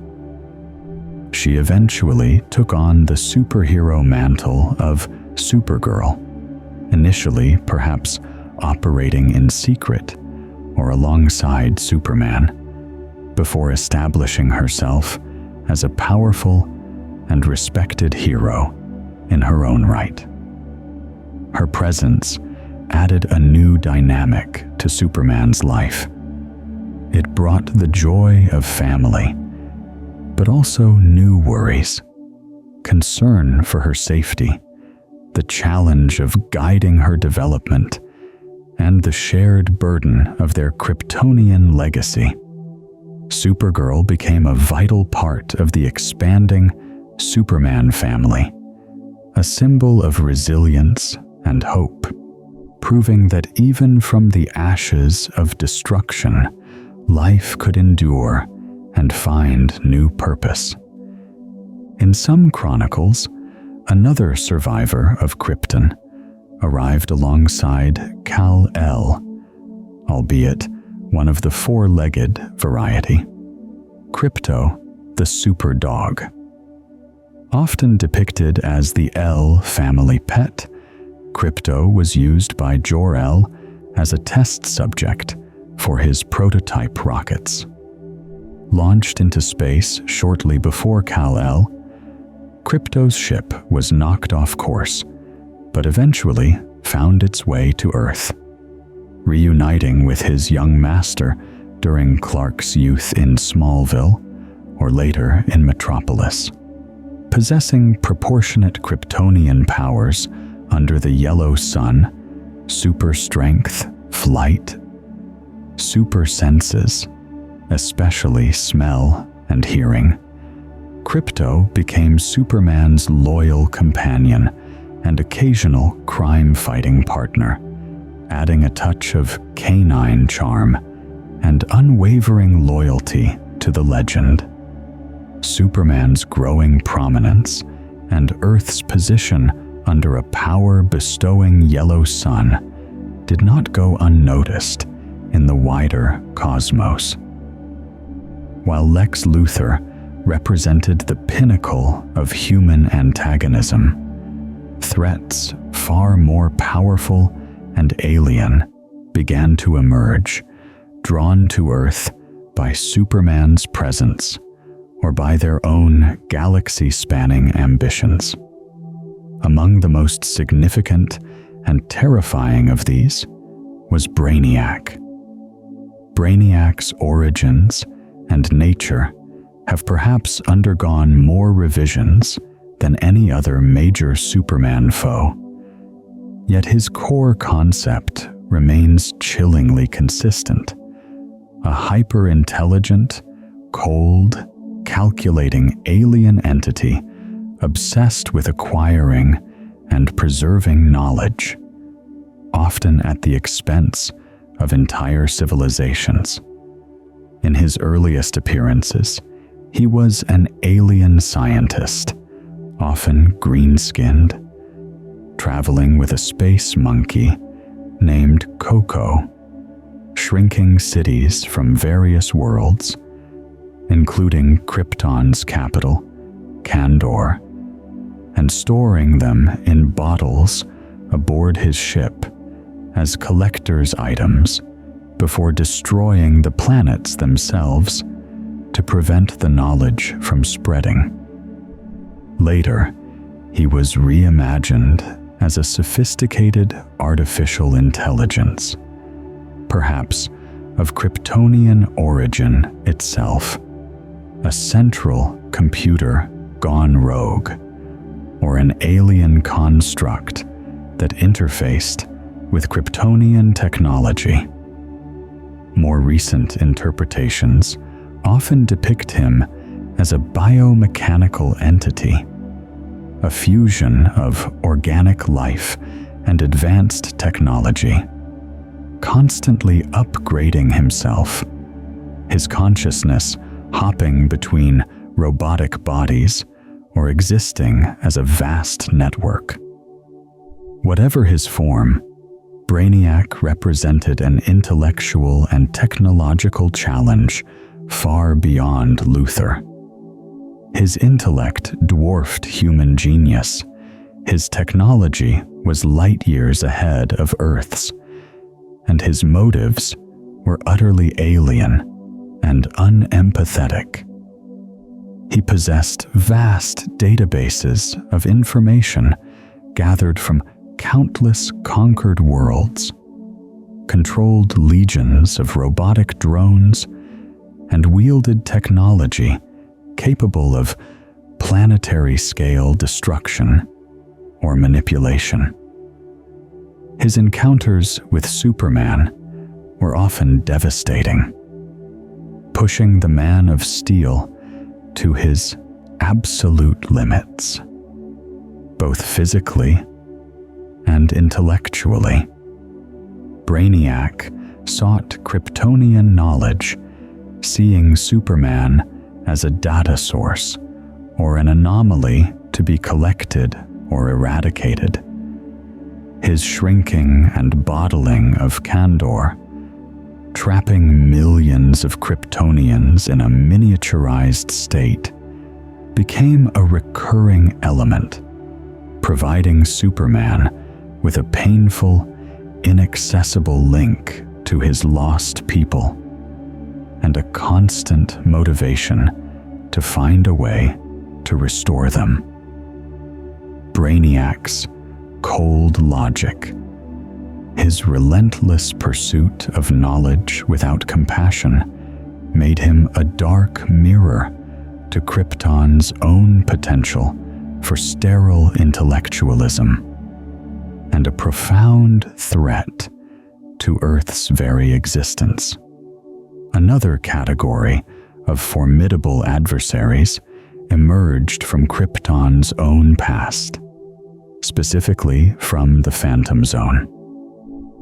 This ethereal dimension, discovered by Jor-El himself, served as Krypton's ultimate prison for its most dangerous criminals. Those sentenced to the zone became incorporeal, ghost-like beings, unable to physically interact with the normal universe, but fully conscious, capable of observing events unfold, trapped in a timeless, bodiless limbo. With Krypton's destruction, the means of maintaining the zone or controlling its inmates were lost. Occasionally, breaches occurred, or inmates found ways to escape, projecting themselves back into the physical universe, often near Earth, due to Kal-El's presence. The most prominent of these escapees was General Zod. A brilliant Kryptonian military leader, Zod possessed patriotism warped into tyrannical ambition. He often attempted a coup on Krypton, seeking to overthrow the Science Council and impose military rule, believing only his iron fist could save the planet or lead its future. For his treason, he and his loyal followers, such as the formidable Faora Hu'ul or the hulking Non, were sentenced to the Phantom Zone by Jor-El. Escaping the zone. Years later, Zod arrived on Earth, discovering he possessed the same incredible powers as Kal-El under the Yellow Sun. His goal became singular: to conquer Earth and remake it into a new Krypton under his absolute rule, viewing humans as inferior beings. Zod represented a terrifying physical and ideological challenge for Superman, a fellow Kryptonian possessing the same powers but utterly lacking his morality, forcing Superman to fight his own kind to protect his adopted world. The battle against Zod was always personal, a clash between two opposing visions of Krypton's legacy. Confronting threats of this magnitude, the machinations of Luthor, the cosmic coldness of Brainiac, the tyrannical ambition of Zod, highlighted a growing reality for Superman. Even with his immense power, he could not face every danger alone. His existence also began to inspire others, both human and metahuman. Furthermore, Earth itself was revealing its own hidden population of extraordinary individuals, beings with unique powers and origins, emerging from the shadows in response to the changing world Superman's presence heralded. While maintaining his independence, Superman began to encounter other heroes. These meetings were sometimes marked by initial caution, misunderstanding, or even conflict, as vastly different personalities and methods clashed. Perhaps the most significant of these early encounters was with the dark, brooding vigilante of Gotham City, the Batman. Where Superman represented hope, daylight, and near limitless power, Batman embodied vengeance, shadows, and human ingenuity pushed to its peak. Their relationship, often characterized by philosophical disagreements and grudging respect, explored the contrasting approaches to justice, the alien god versus the determined mortal. Yet, despite their differences, they often found common ground, recognizing the necessity of collaboration against threats too great for either to handle alone. This dynamic duo, the world's finest, became a cornerstone of this expanding heroic landscape.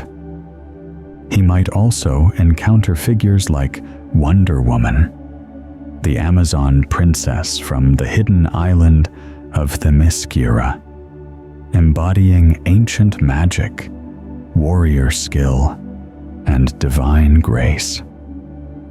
Or the Flash, the speedster, whose connection to the extra-dimensional speed force allowed him to move faster than thought.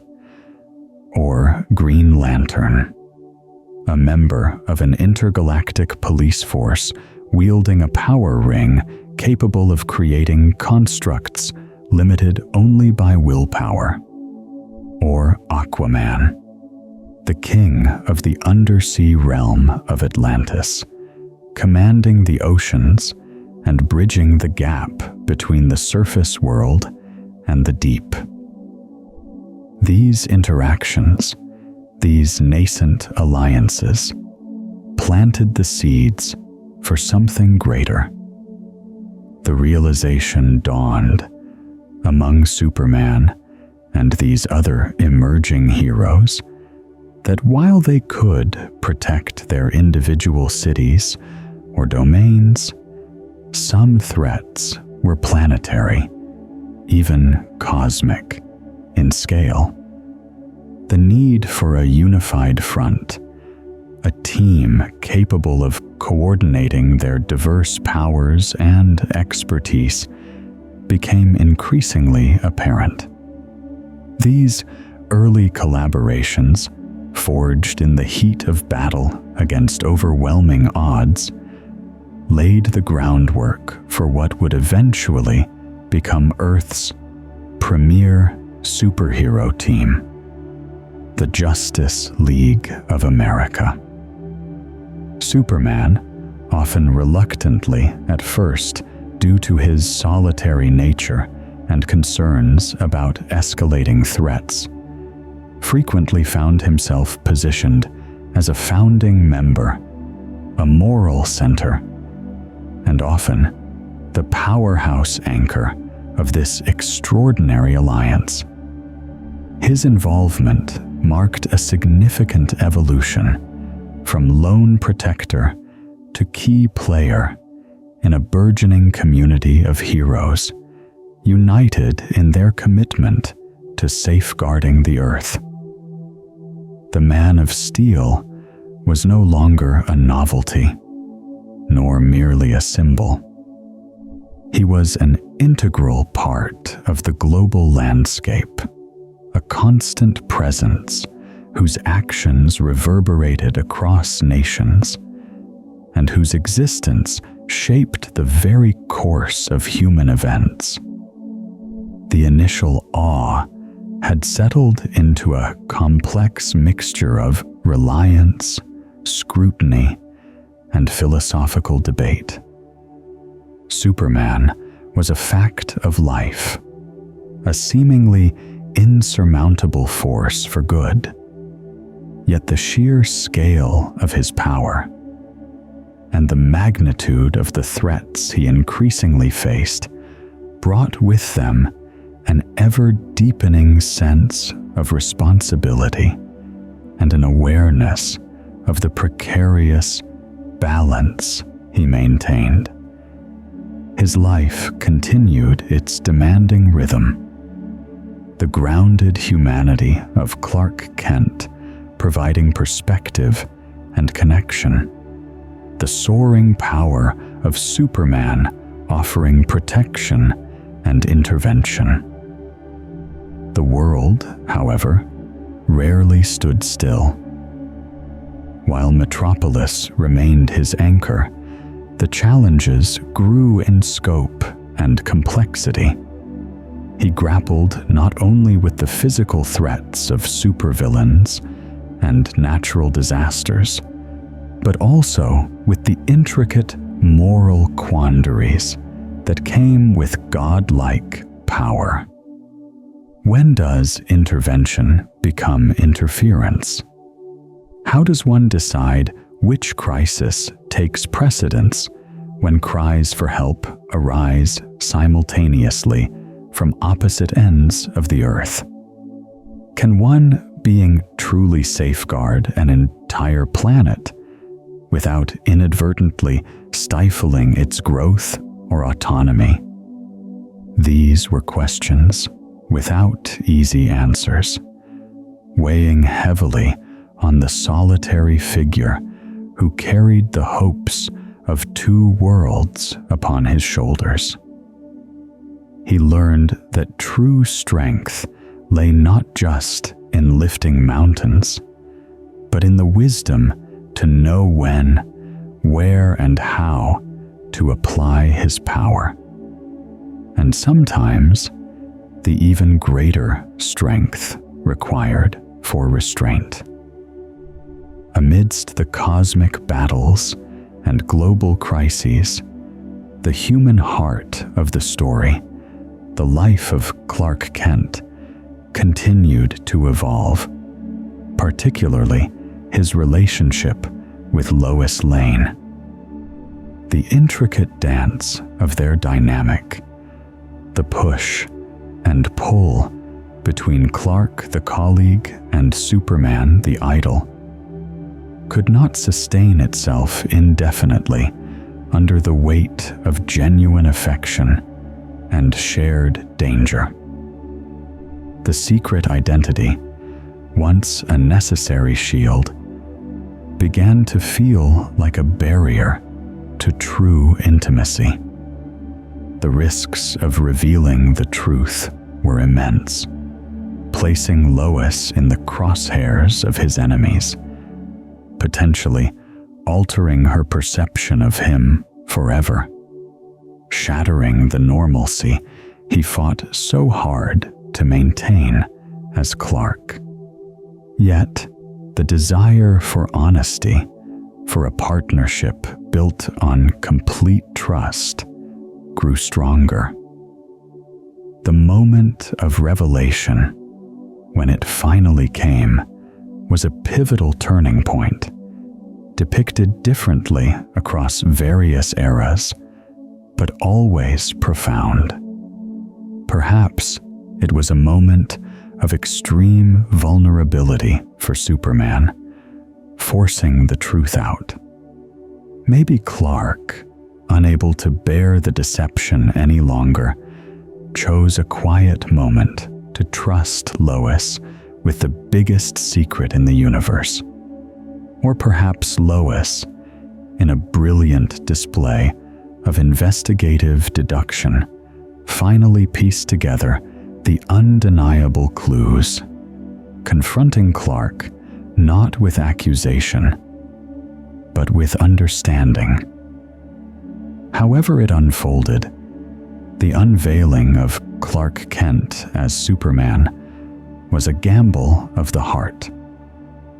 To Clark's immense relief, and as a testament to Lois's own strength of character, her reaction was typically one of initial shock, perhaps frustration at the long deception, but ultimately acceptance and a deepening of her love.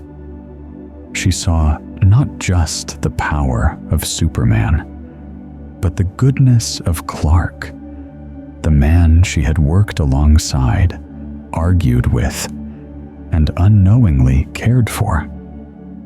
The revelation didn't diminish her perception of either persona. Instead, it fused them, allowing her to love the whole person, the alien savior and the Kansas farm boy. This newfound honesty transformed their relationship. Lois became his confidant, his partner, in a way no one else could be. She provided insights, challenged his perspectives, grounded him in human reality, and offered unwavering support, even as she continued her own fearless pursuit of truth.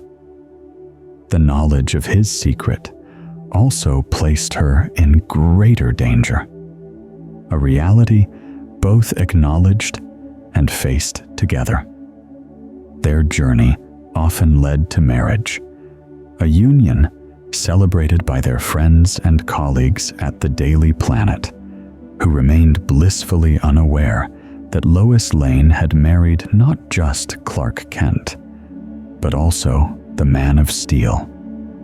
Their partnership became one of the enduring pillars of the Superman mythos, a testament to love transcending worlds, built on mutual respect, courage, and shared purpose. Lois Lane was never just the damsel in distress. She was Superman's anchor, his inspiration, and his equal in spirit. As Superman's personal life found a new equilibrium, the threats he faced continued to escalate, demanding not just his individual power, but the coordinated might of Earth's protectors. While foes like Lex Luthor remained a persistent, insidious presence, constantly devising new schemes fueled by obsessive hatred. And Brainiac continued his cold, calculating quest for knowledge, often returning with upgraded forms and more devastating technology. New dangers emerged from the darkest corners of the cosmos. Perhaps the most formidable of these recurring cosmic threats emanated from the hellish planet Apokolips, ruled by the tyrannical god of evil, Darkseid. A member of the ancient race known as the New Gods, Darkseid was the very embodiment of oppression, obsessed with finding the anti-life equation, a theoretical formula that would allow him to eradicate free will throughout the universe, subjugating all sentient life to his absolute control. Darkseid commanded legions of monstrous parademons, wielded devastating energy known as the Omega Effect, capable of disintegrating targets or teleporting them through space and time, and possessed physical strength and durability that could challenge even Superman. His generals, like the sadistic Desaad, the loyal Kalibak, and the enigmatic Granny Goodness, who trained his elite female Furies, were formidable threats in their own right. Darkseid's relentless quest for the anti-life equation frequently brought him into conflict with Earth, which he saw either as an obstacle, a potential source of the equation, or simply another world to conquer and grind under his heel. These invasions were rarely subtle, often involving massive incursions by parademon armies, the deployment of terrifying war machines, or attempts to manipulate events on Earth to serve his dark purposes.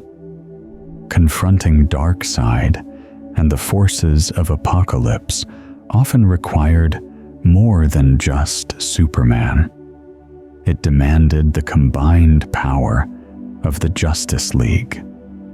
Superman frequently found himself on the front lines of these cosmic battles, his raw power essential in holding back the tide of Apokolips, his moral clarity a stark contrast to Darkseid's utter malevolence.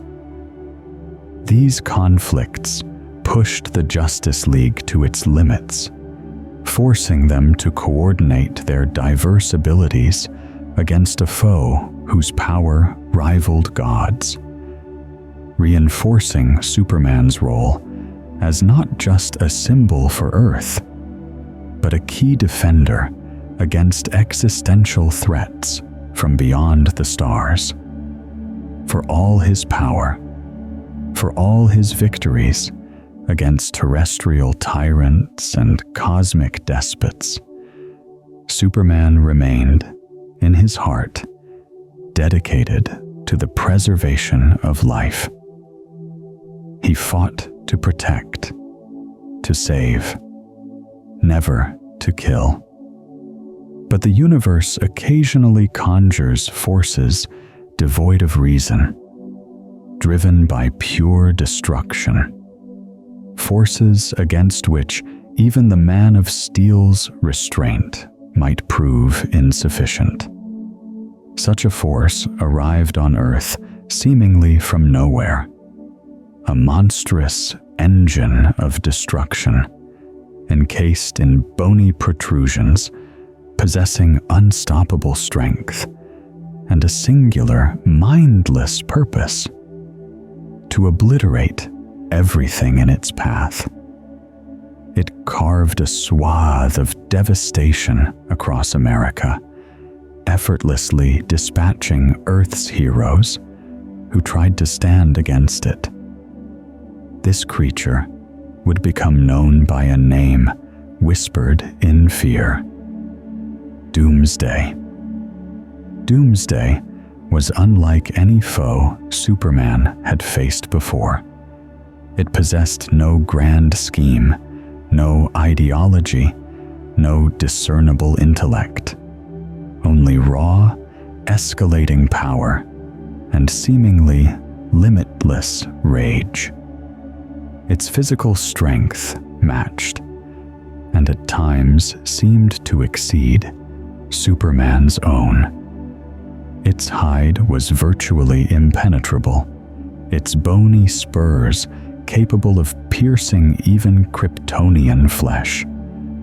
And horrifyingly, it seemed to adapt, growing stronger with every blow it endured, seemingly incapable of being stopped by conventional means. The Justice League threw everything they had at the monster, coordinating their attacks, using every strategy. But they were swatted aside, injured, defeated.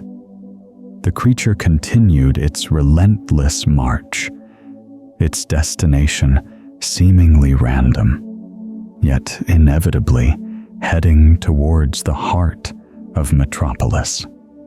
Superman knew, as he watched the destruction unfold, as he saw his friends and allies fall, that this was different.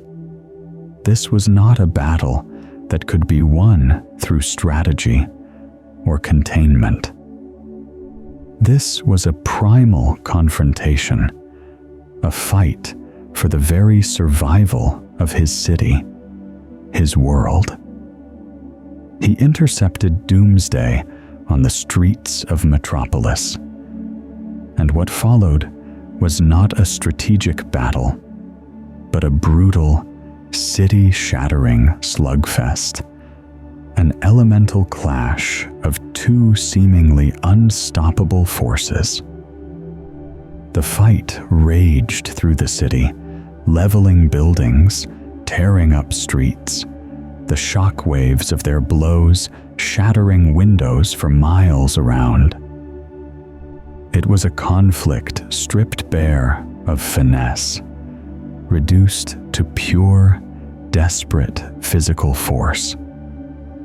Superman pushed himself beyond any limit he had ever known, absorbing punishment that would have vaporized mountains, striking back with the full, unrestrained fury of his Kryptonian might channeled through the desperation of a protector, watching his home be destroyed.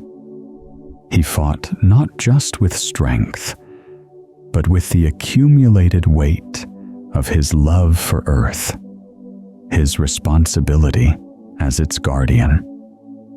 Lois Lane, Jimmy Olsen, Perry White, his parents watching helplessly from afar. They were all in his thoughts as he hammered away at the seemingly indestructible beast. Doomsday gave as good as it got, its mindless ferocity unrelenting. Its bony protrusions tore through Superman's suit, drawing blood, breaking bones. The battle became a gruesome spectacle, broadcast live to a horrified world, watching their invincible champion being pushed to the brink, battered, bloodied, but refusing to yield. In the heart of the devastated city, before the steps of the Daily Planet itself, the climax arrived. Both combatants were grievously wounded, barely able to stand.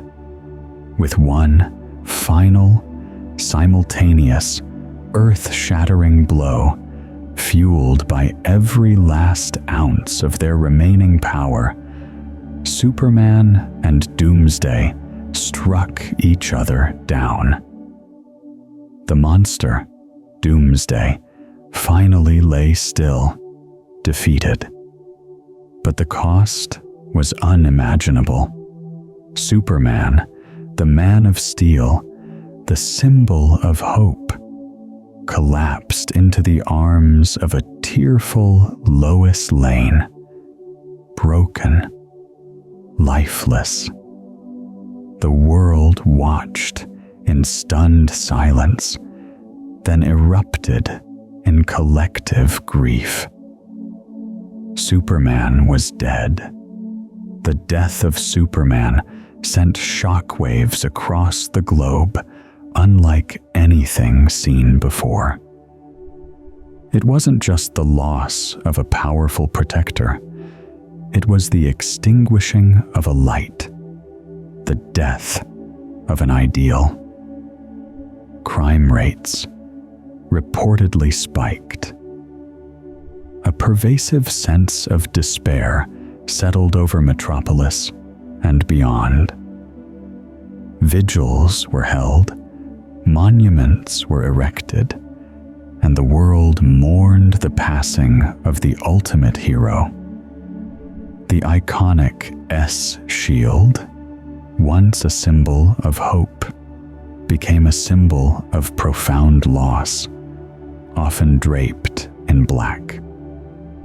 His friends at the Daily Planet grieved their colleague and their hero. Lois Lane mourned the loss of the man she loved in both his identities. The Justice League felt the immense void left by their most powerful member and moral center. The world seemed darker, more vulnerable, forced to confront its own fragility in the absence of its greatest champion. But the story of Superman, as the world would soon discover, was not truly over. Even in death, his legacy and the unique properties of his Kryptonian physiology held surprises. His body, seemingly lifeless, was entombed, treated with the reverence befitting a fallen global hero.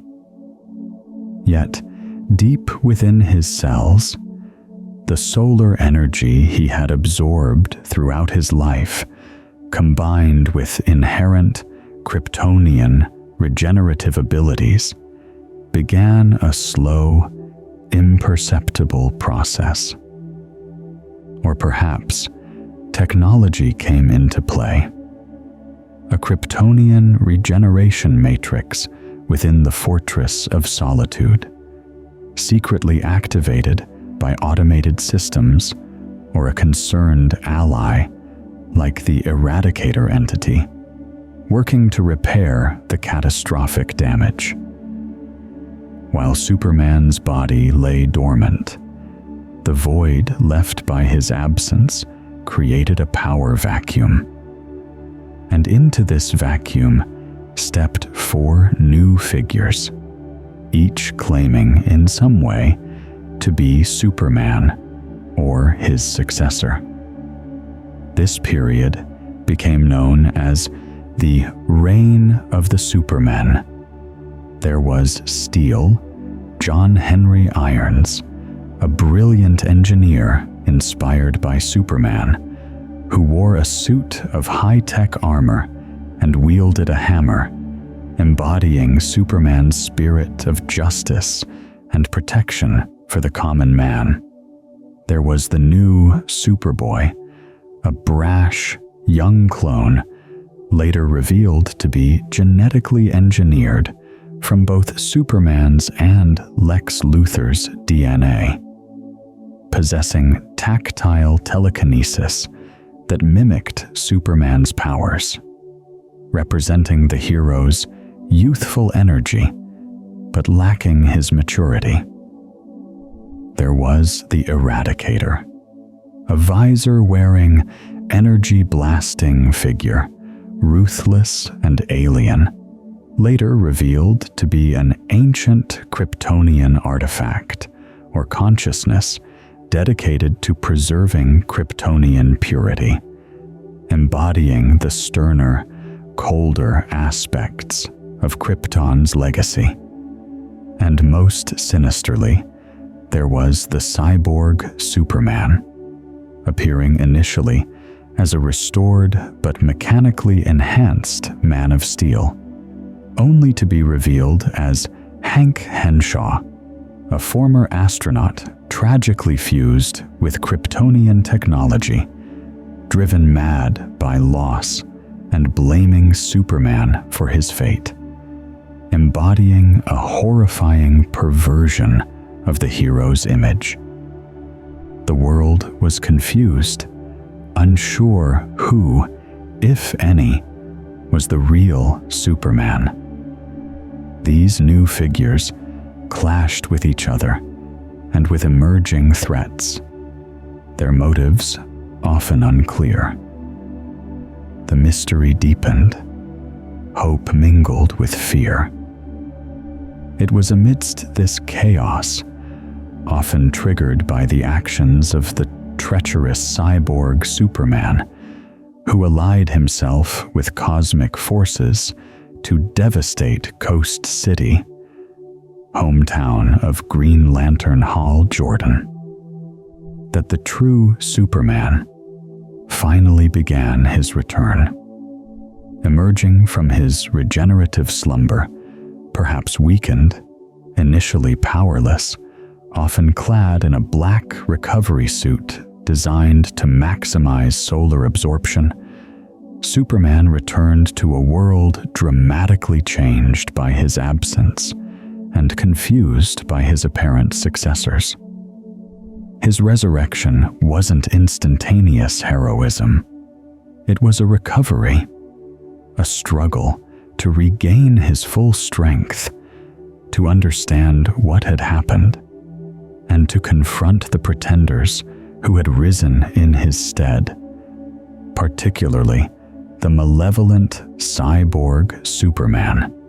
His return culminated in a climactic battle, often alongside Steel, Superboy, and even a reformed Eradicator, against the cyborg and his cosmic allies, reclaiming his mantle and restoring a semblance of order. Superman's death and resurrection had a profound impact, both on the world and on him personally. The world, having experienced loss and uncertainty, perhaps cherished him even more, but also understood his vulnerability in a way they hadn't before.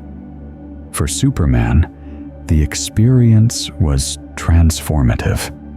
He had faced his own mortality, experienced the ultimate sacrifice, and returned. This ordeal often imbued him with a renewed appreciation for life, a deeper understanding of the fragility he fought to protect, and perhaps a slightly altered perspective, sometimes depicted as initially darker, more serious, or simply more seasoned, carrying the weight of having crossed the final threshold and come back. He was still the symbol of hope, but now it was a hope tempered by the knowledge of loss, making it perhaps even more resonant. Superman's established career also saw him participating in universe-altering events, cosmic crises that threatened not just Earth, but the entire multiverse. Events like the Crisis on Infinite Earths, orchestrated by the Anti-Monitor, fundamentally rewrote the history of the DC Universe, consolidating parallel Earths, altering origins, and resulting in the deaths of major heroes. While the specific details of Superman's involvement and the changes to his own history varied with each crisis, Infinite Crisis, Final Crisis, etc. These events consistently reinforced his position as a central figure in the defense of reality itself. He stood alongside the heroes of multiple worlds, facing down cosmic beings of unimaginable power, his strength and moral compass serving as an anchor amidst multiversal chaos. These crises often forced him to confront alternate versions of himself, explore the nature of existence, and make sacrifices that impacted the very structure of reality, further solidifying his legendary status across all dimensions. The enduring nature of Superman also invited exploration beyond the established narrative. Writers and artists often used the concept of Elseworlds, stories taking place outside regular continuity, to examine the core of Superman's character by placing him in different circumstances. What if his rocket had landed not in Kansas, but in the Soviet Union during the Cold War? The result was Superman, Red Sun, a fascinating exploration of nature versus nurture. As a Superman raised with communist ideals becomes a global superpower, challenging American capitalism and forcing familiar heroes and villains into radically different roles. What if an older, disillusioned Superman retired after a personal tragedy, only to be drawn back into a conflict between increasingly reckless new heroes and a distrustful humanity? This was the premise of Kingdom Come, a visually stunning and morally complex tale examining legacy, responsibility, and the potential future of heroism. These stories, while not part of the main timeline, served as powerful thought experiments, stripping away familiar settings to ask fundamental questions. Is Superman inherently good? Or was that the influence of the Kents? What is the true meaning of truth, justice, and the American way when viewed through different lenses? These explorations enriched the mythos, proving the resilience and adaptability of Superman's core concept. The story of Superman is not merely a chronicle of battles won, villains defeated, or crises averted. It is the story of an idea, an ideal given form, that has woven itself into the very fabric of global culture for generations. As the decades passed, Superman transitioned from a contemporary marvel into something timeless, an elder statesman within the burgeoning community of heroes he helped inspire, and a constant, unwavering presence in a world perpetually grappling with change and uncertainty. His journey, from the sole survivor of a dead planet to the beloved champion of Earth, became a modern myth, reflecting humanity's highest aspirations and its deepest need for hope.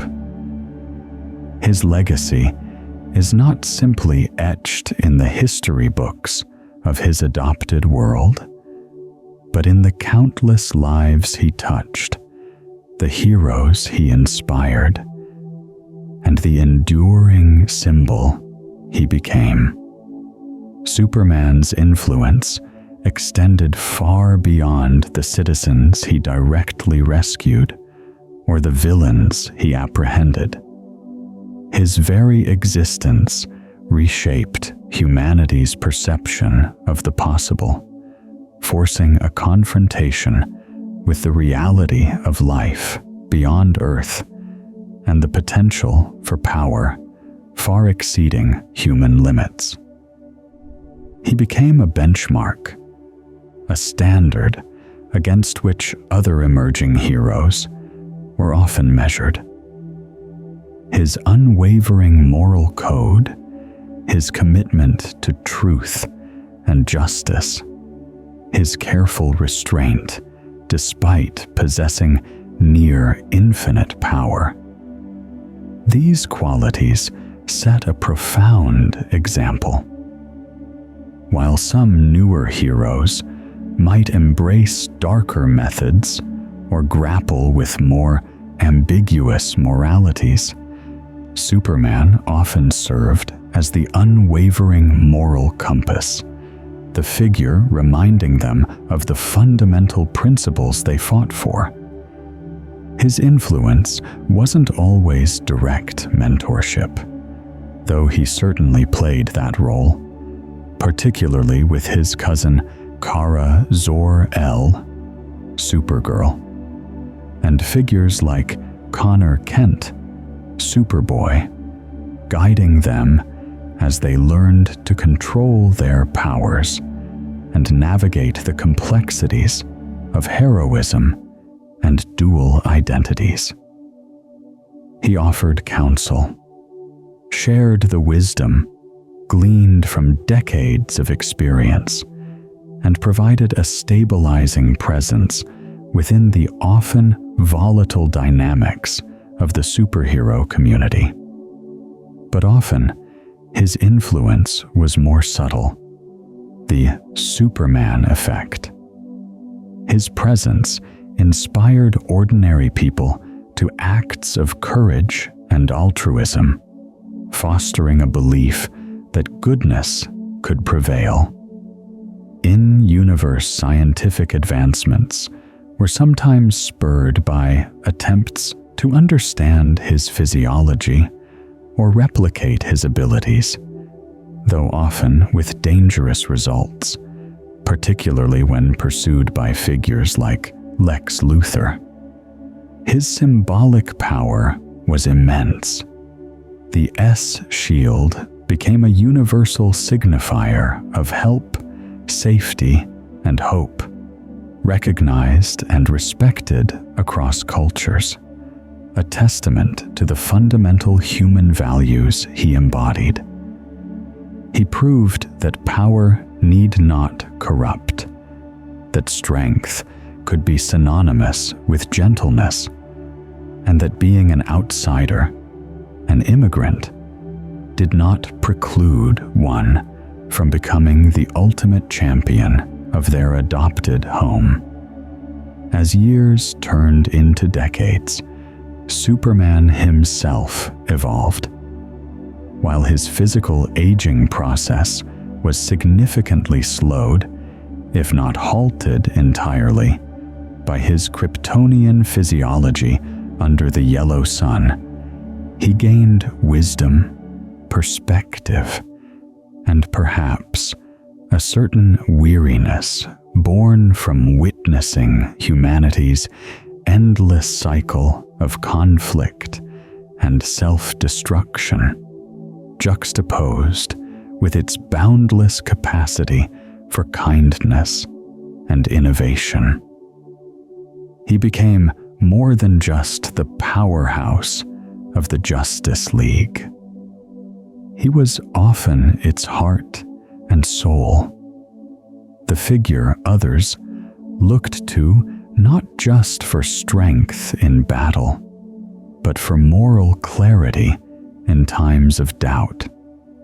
His role within the League often saw him mediating disputes, offering strategic oversight honed by countless battles, and serving as the steadfast anchor during universe-shattering crises.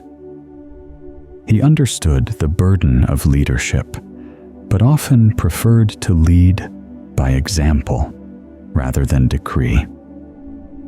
He saw the potential in younger heroes, encouraging their growth while tempering their impulsiveness.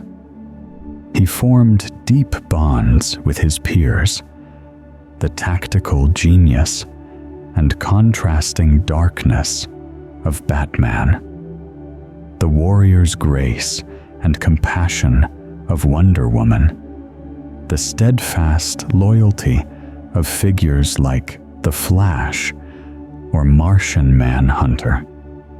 These relationships provided him with camaraderie, challenged his perspectives, and reminded him that even he did not have to carry the weight of the world entirely alone. Yet, a certain inherent solitude remained. Possessing knowledge of Krypton's fall, the vastness of the cosmos, the intricacies of realities beyond human ken, and the sheer weight of his power set him apart. He might witness potential futures through time travel or cosmic phenomena, bearing the burden of knowing calamities yet to come, struggling with the ethical implications of altering destiny. He saw friends grow old, experienced the bittersweet pain of outliving many he cared for, though the longevity of figures like Lois Lane is often adjusted in narratives to allow their relationship to endure. His connection to humanity was profound, rooted in his upbringing by the Kents and his love for Lois. Yet he remained aware of his fundamental otherness, the last son of a dead world. This duality, deep connection and inherent separation, added layers of complexity to his seemingly simple archetype. The challenges he faced also evolved. While physical threats remained, he increasingly grappled with philosophical dilemmas, insidious manipulations that targeted his ideals rather than his body, and situations where overwhelming force was not the answer, requiring instead diplomacy, strategic thinking, and profound acts of faith in humanity. Even for a being as powerful as Superman, the concept of endings, of legacy, inevitably arises. While seemingly immortal under the yellow sun, storylines have explored potential futures and the question of his ultimate fate. What happens when the Man of Steel grows old? Does his power fade? Does he retire, passing the mantle to a successor? Perhaps Supergirl, Superboy, or even his own children, like Jonathan Kent, who have often inherited aspects of his powers. Some narratives depict a future where an aged Superman, still powerful, but perhaps physically diminished, serves as a mentor figure, guiding a new generation of heroes in a world vastly different from the one he first protected. Others explore darker possibilities, like the Kingdom Come timeline, where tragedy drives him into seclusion, only for him to return to a world overrun by reckless, violent metahumans, forcing him into a final, devastating conflict to restore order and reclaim the meaning of heroism. Still others imagine scenarios reaching into the far-flung future, depicting Superman witnessing the heat death of the universe, the final flickering of stars, perhaps even overseeing the birth of a new cosmos, his role transcending planetary protection to become something truly cosmic, a guardian of existence itself. These explorations touch upon his deepest anxieties and hopes. Does he fear Earth suffering Krypton's fate? Does he worry about the corrupting influence of power on future generations? What is the ultimate purpose of his endless battle? These stories underscore that his true legacy lies not just in the battles he won, but in the ideals he upheld. He hopes to leave behind a world inspired to be better, stronger, kinder, a world that perhaps eventually no longer needs a Superman. This echoes the hope of his own father, Jor-El, that his son would not just survive, but thrive, and in doing so, elevate his adopted world.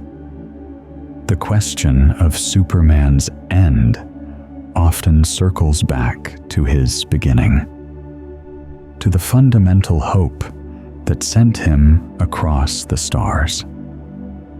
It's also crucial to understand that the story of Superman, as told through his primary medium of comic books, is itself cyclical, constantly being refreshed and reimagined. Since his debut in 1938, Superman's history has been subject to numerous revisions, reboots, and retellings.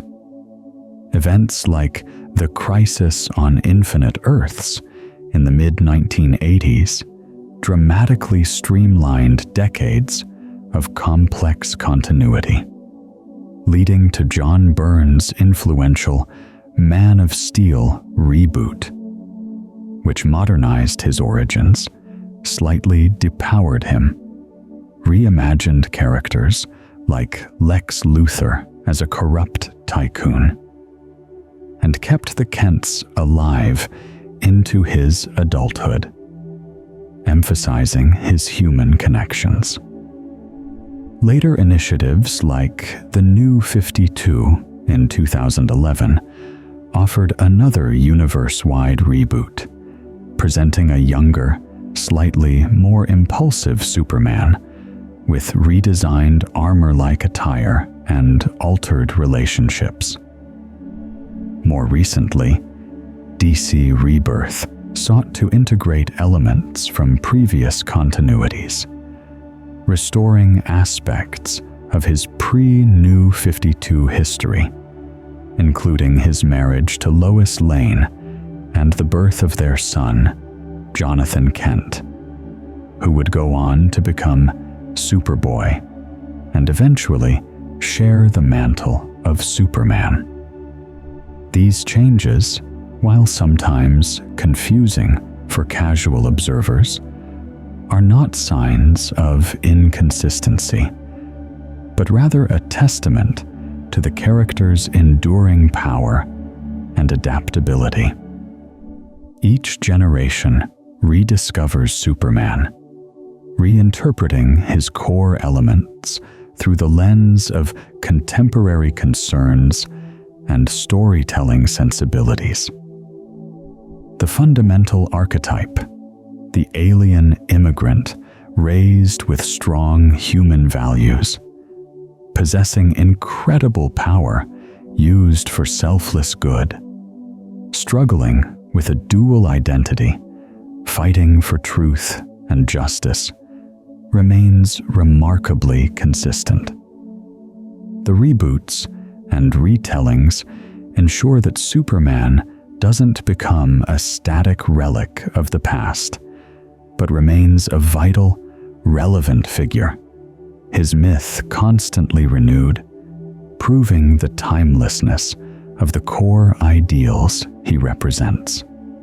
So, who is Superman truly? Beyond the capes, the powers, the battles, what does he represent? He is, perhaps foremost, the ultimate immigrant story.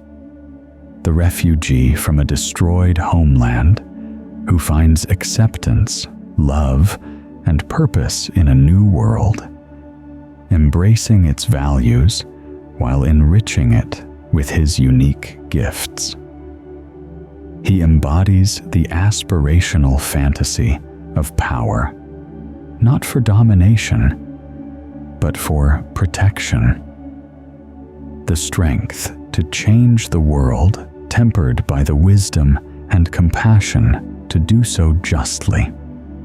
He is the symbol of hope, the unwavering belief that even in the face of overwhelming darkness or cynicism, goodness can prevail, that one individual committed to doing right can make a profound difference.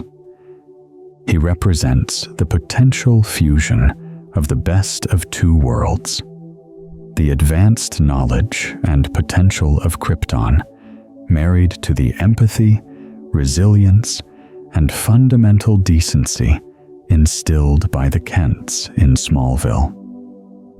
His dual identity is more than a plot device.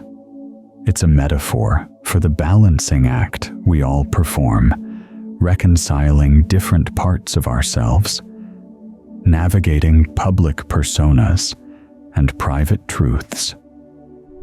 Clark Kent is not merely a disguise.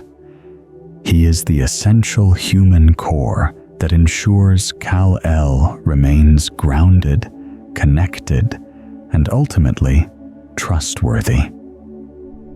His struggles with loneliness, with responsibility, with the burden of his secret, with the complexities of love and loss, make his triumphs all the more meaningful. They remind us that even beings of immense power face challenges, that strength is found not just in invulnerability, but in vulnerability embraced, in choices made despite fear or doubt. His enduring appeal lies in this potent combination: the godlike power that inspires awe, and the relatable humanity that invites connection. He is the best of us, amplified. He reminds us not necessarily of what we are, but of what we could be, individually and collectively. The S-Shield is more than a family crest or a superhero logo. It has become a global shorthand for courage, for resilience, for the unwavering belief in a better tomorrow.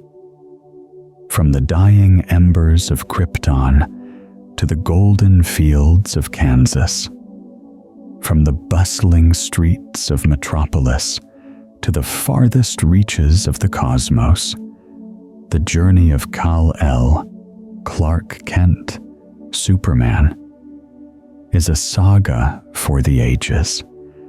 It encompasses loss and love, power and responsibility, alienation and belonging, despair and enduring hope.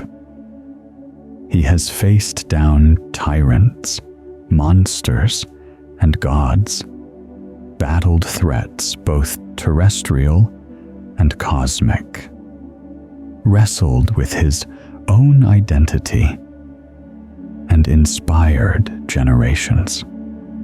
His story, perpetually retold, constantly evolving, remains a cornerstone of all modern mythology, a testament to the enduring power of a simple idea that a single individual, armed with strength, compassion, and an unwavering commitment to justice, can change the world. And so, the Man of Steel continues his endless watch, a symbol soaring against the blue sky, a quiet reporter diligently seeking truth, a son of two worlds forever dedicated to protecting his adopted home. The embodiment of hope, forever flying towards the horizon, reminding us all to look up and to believe.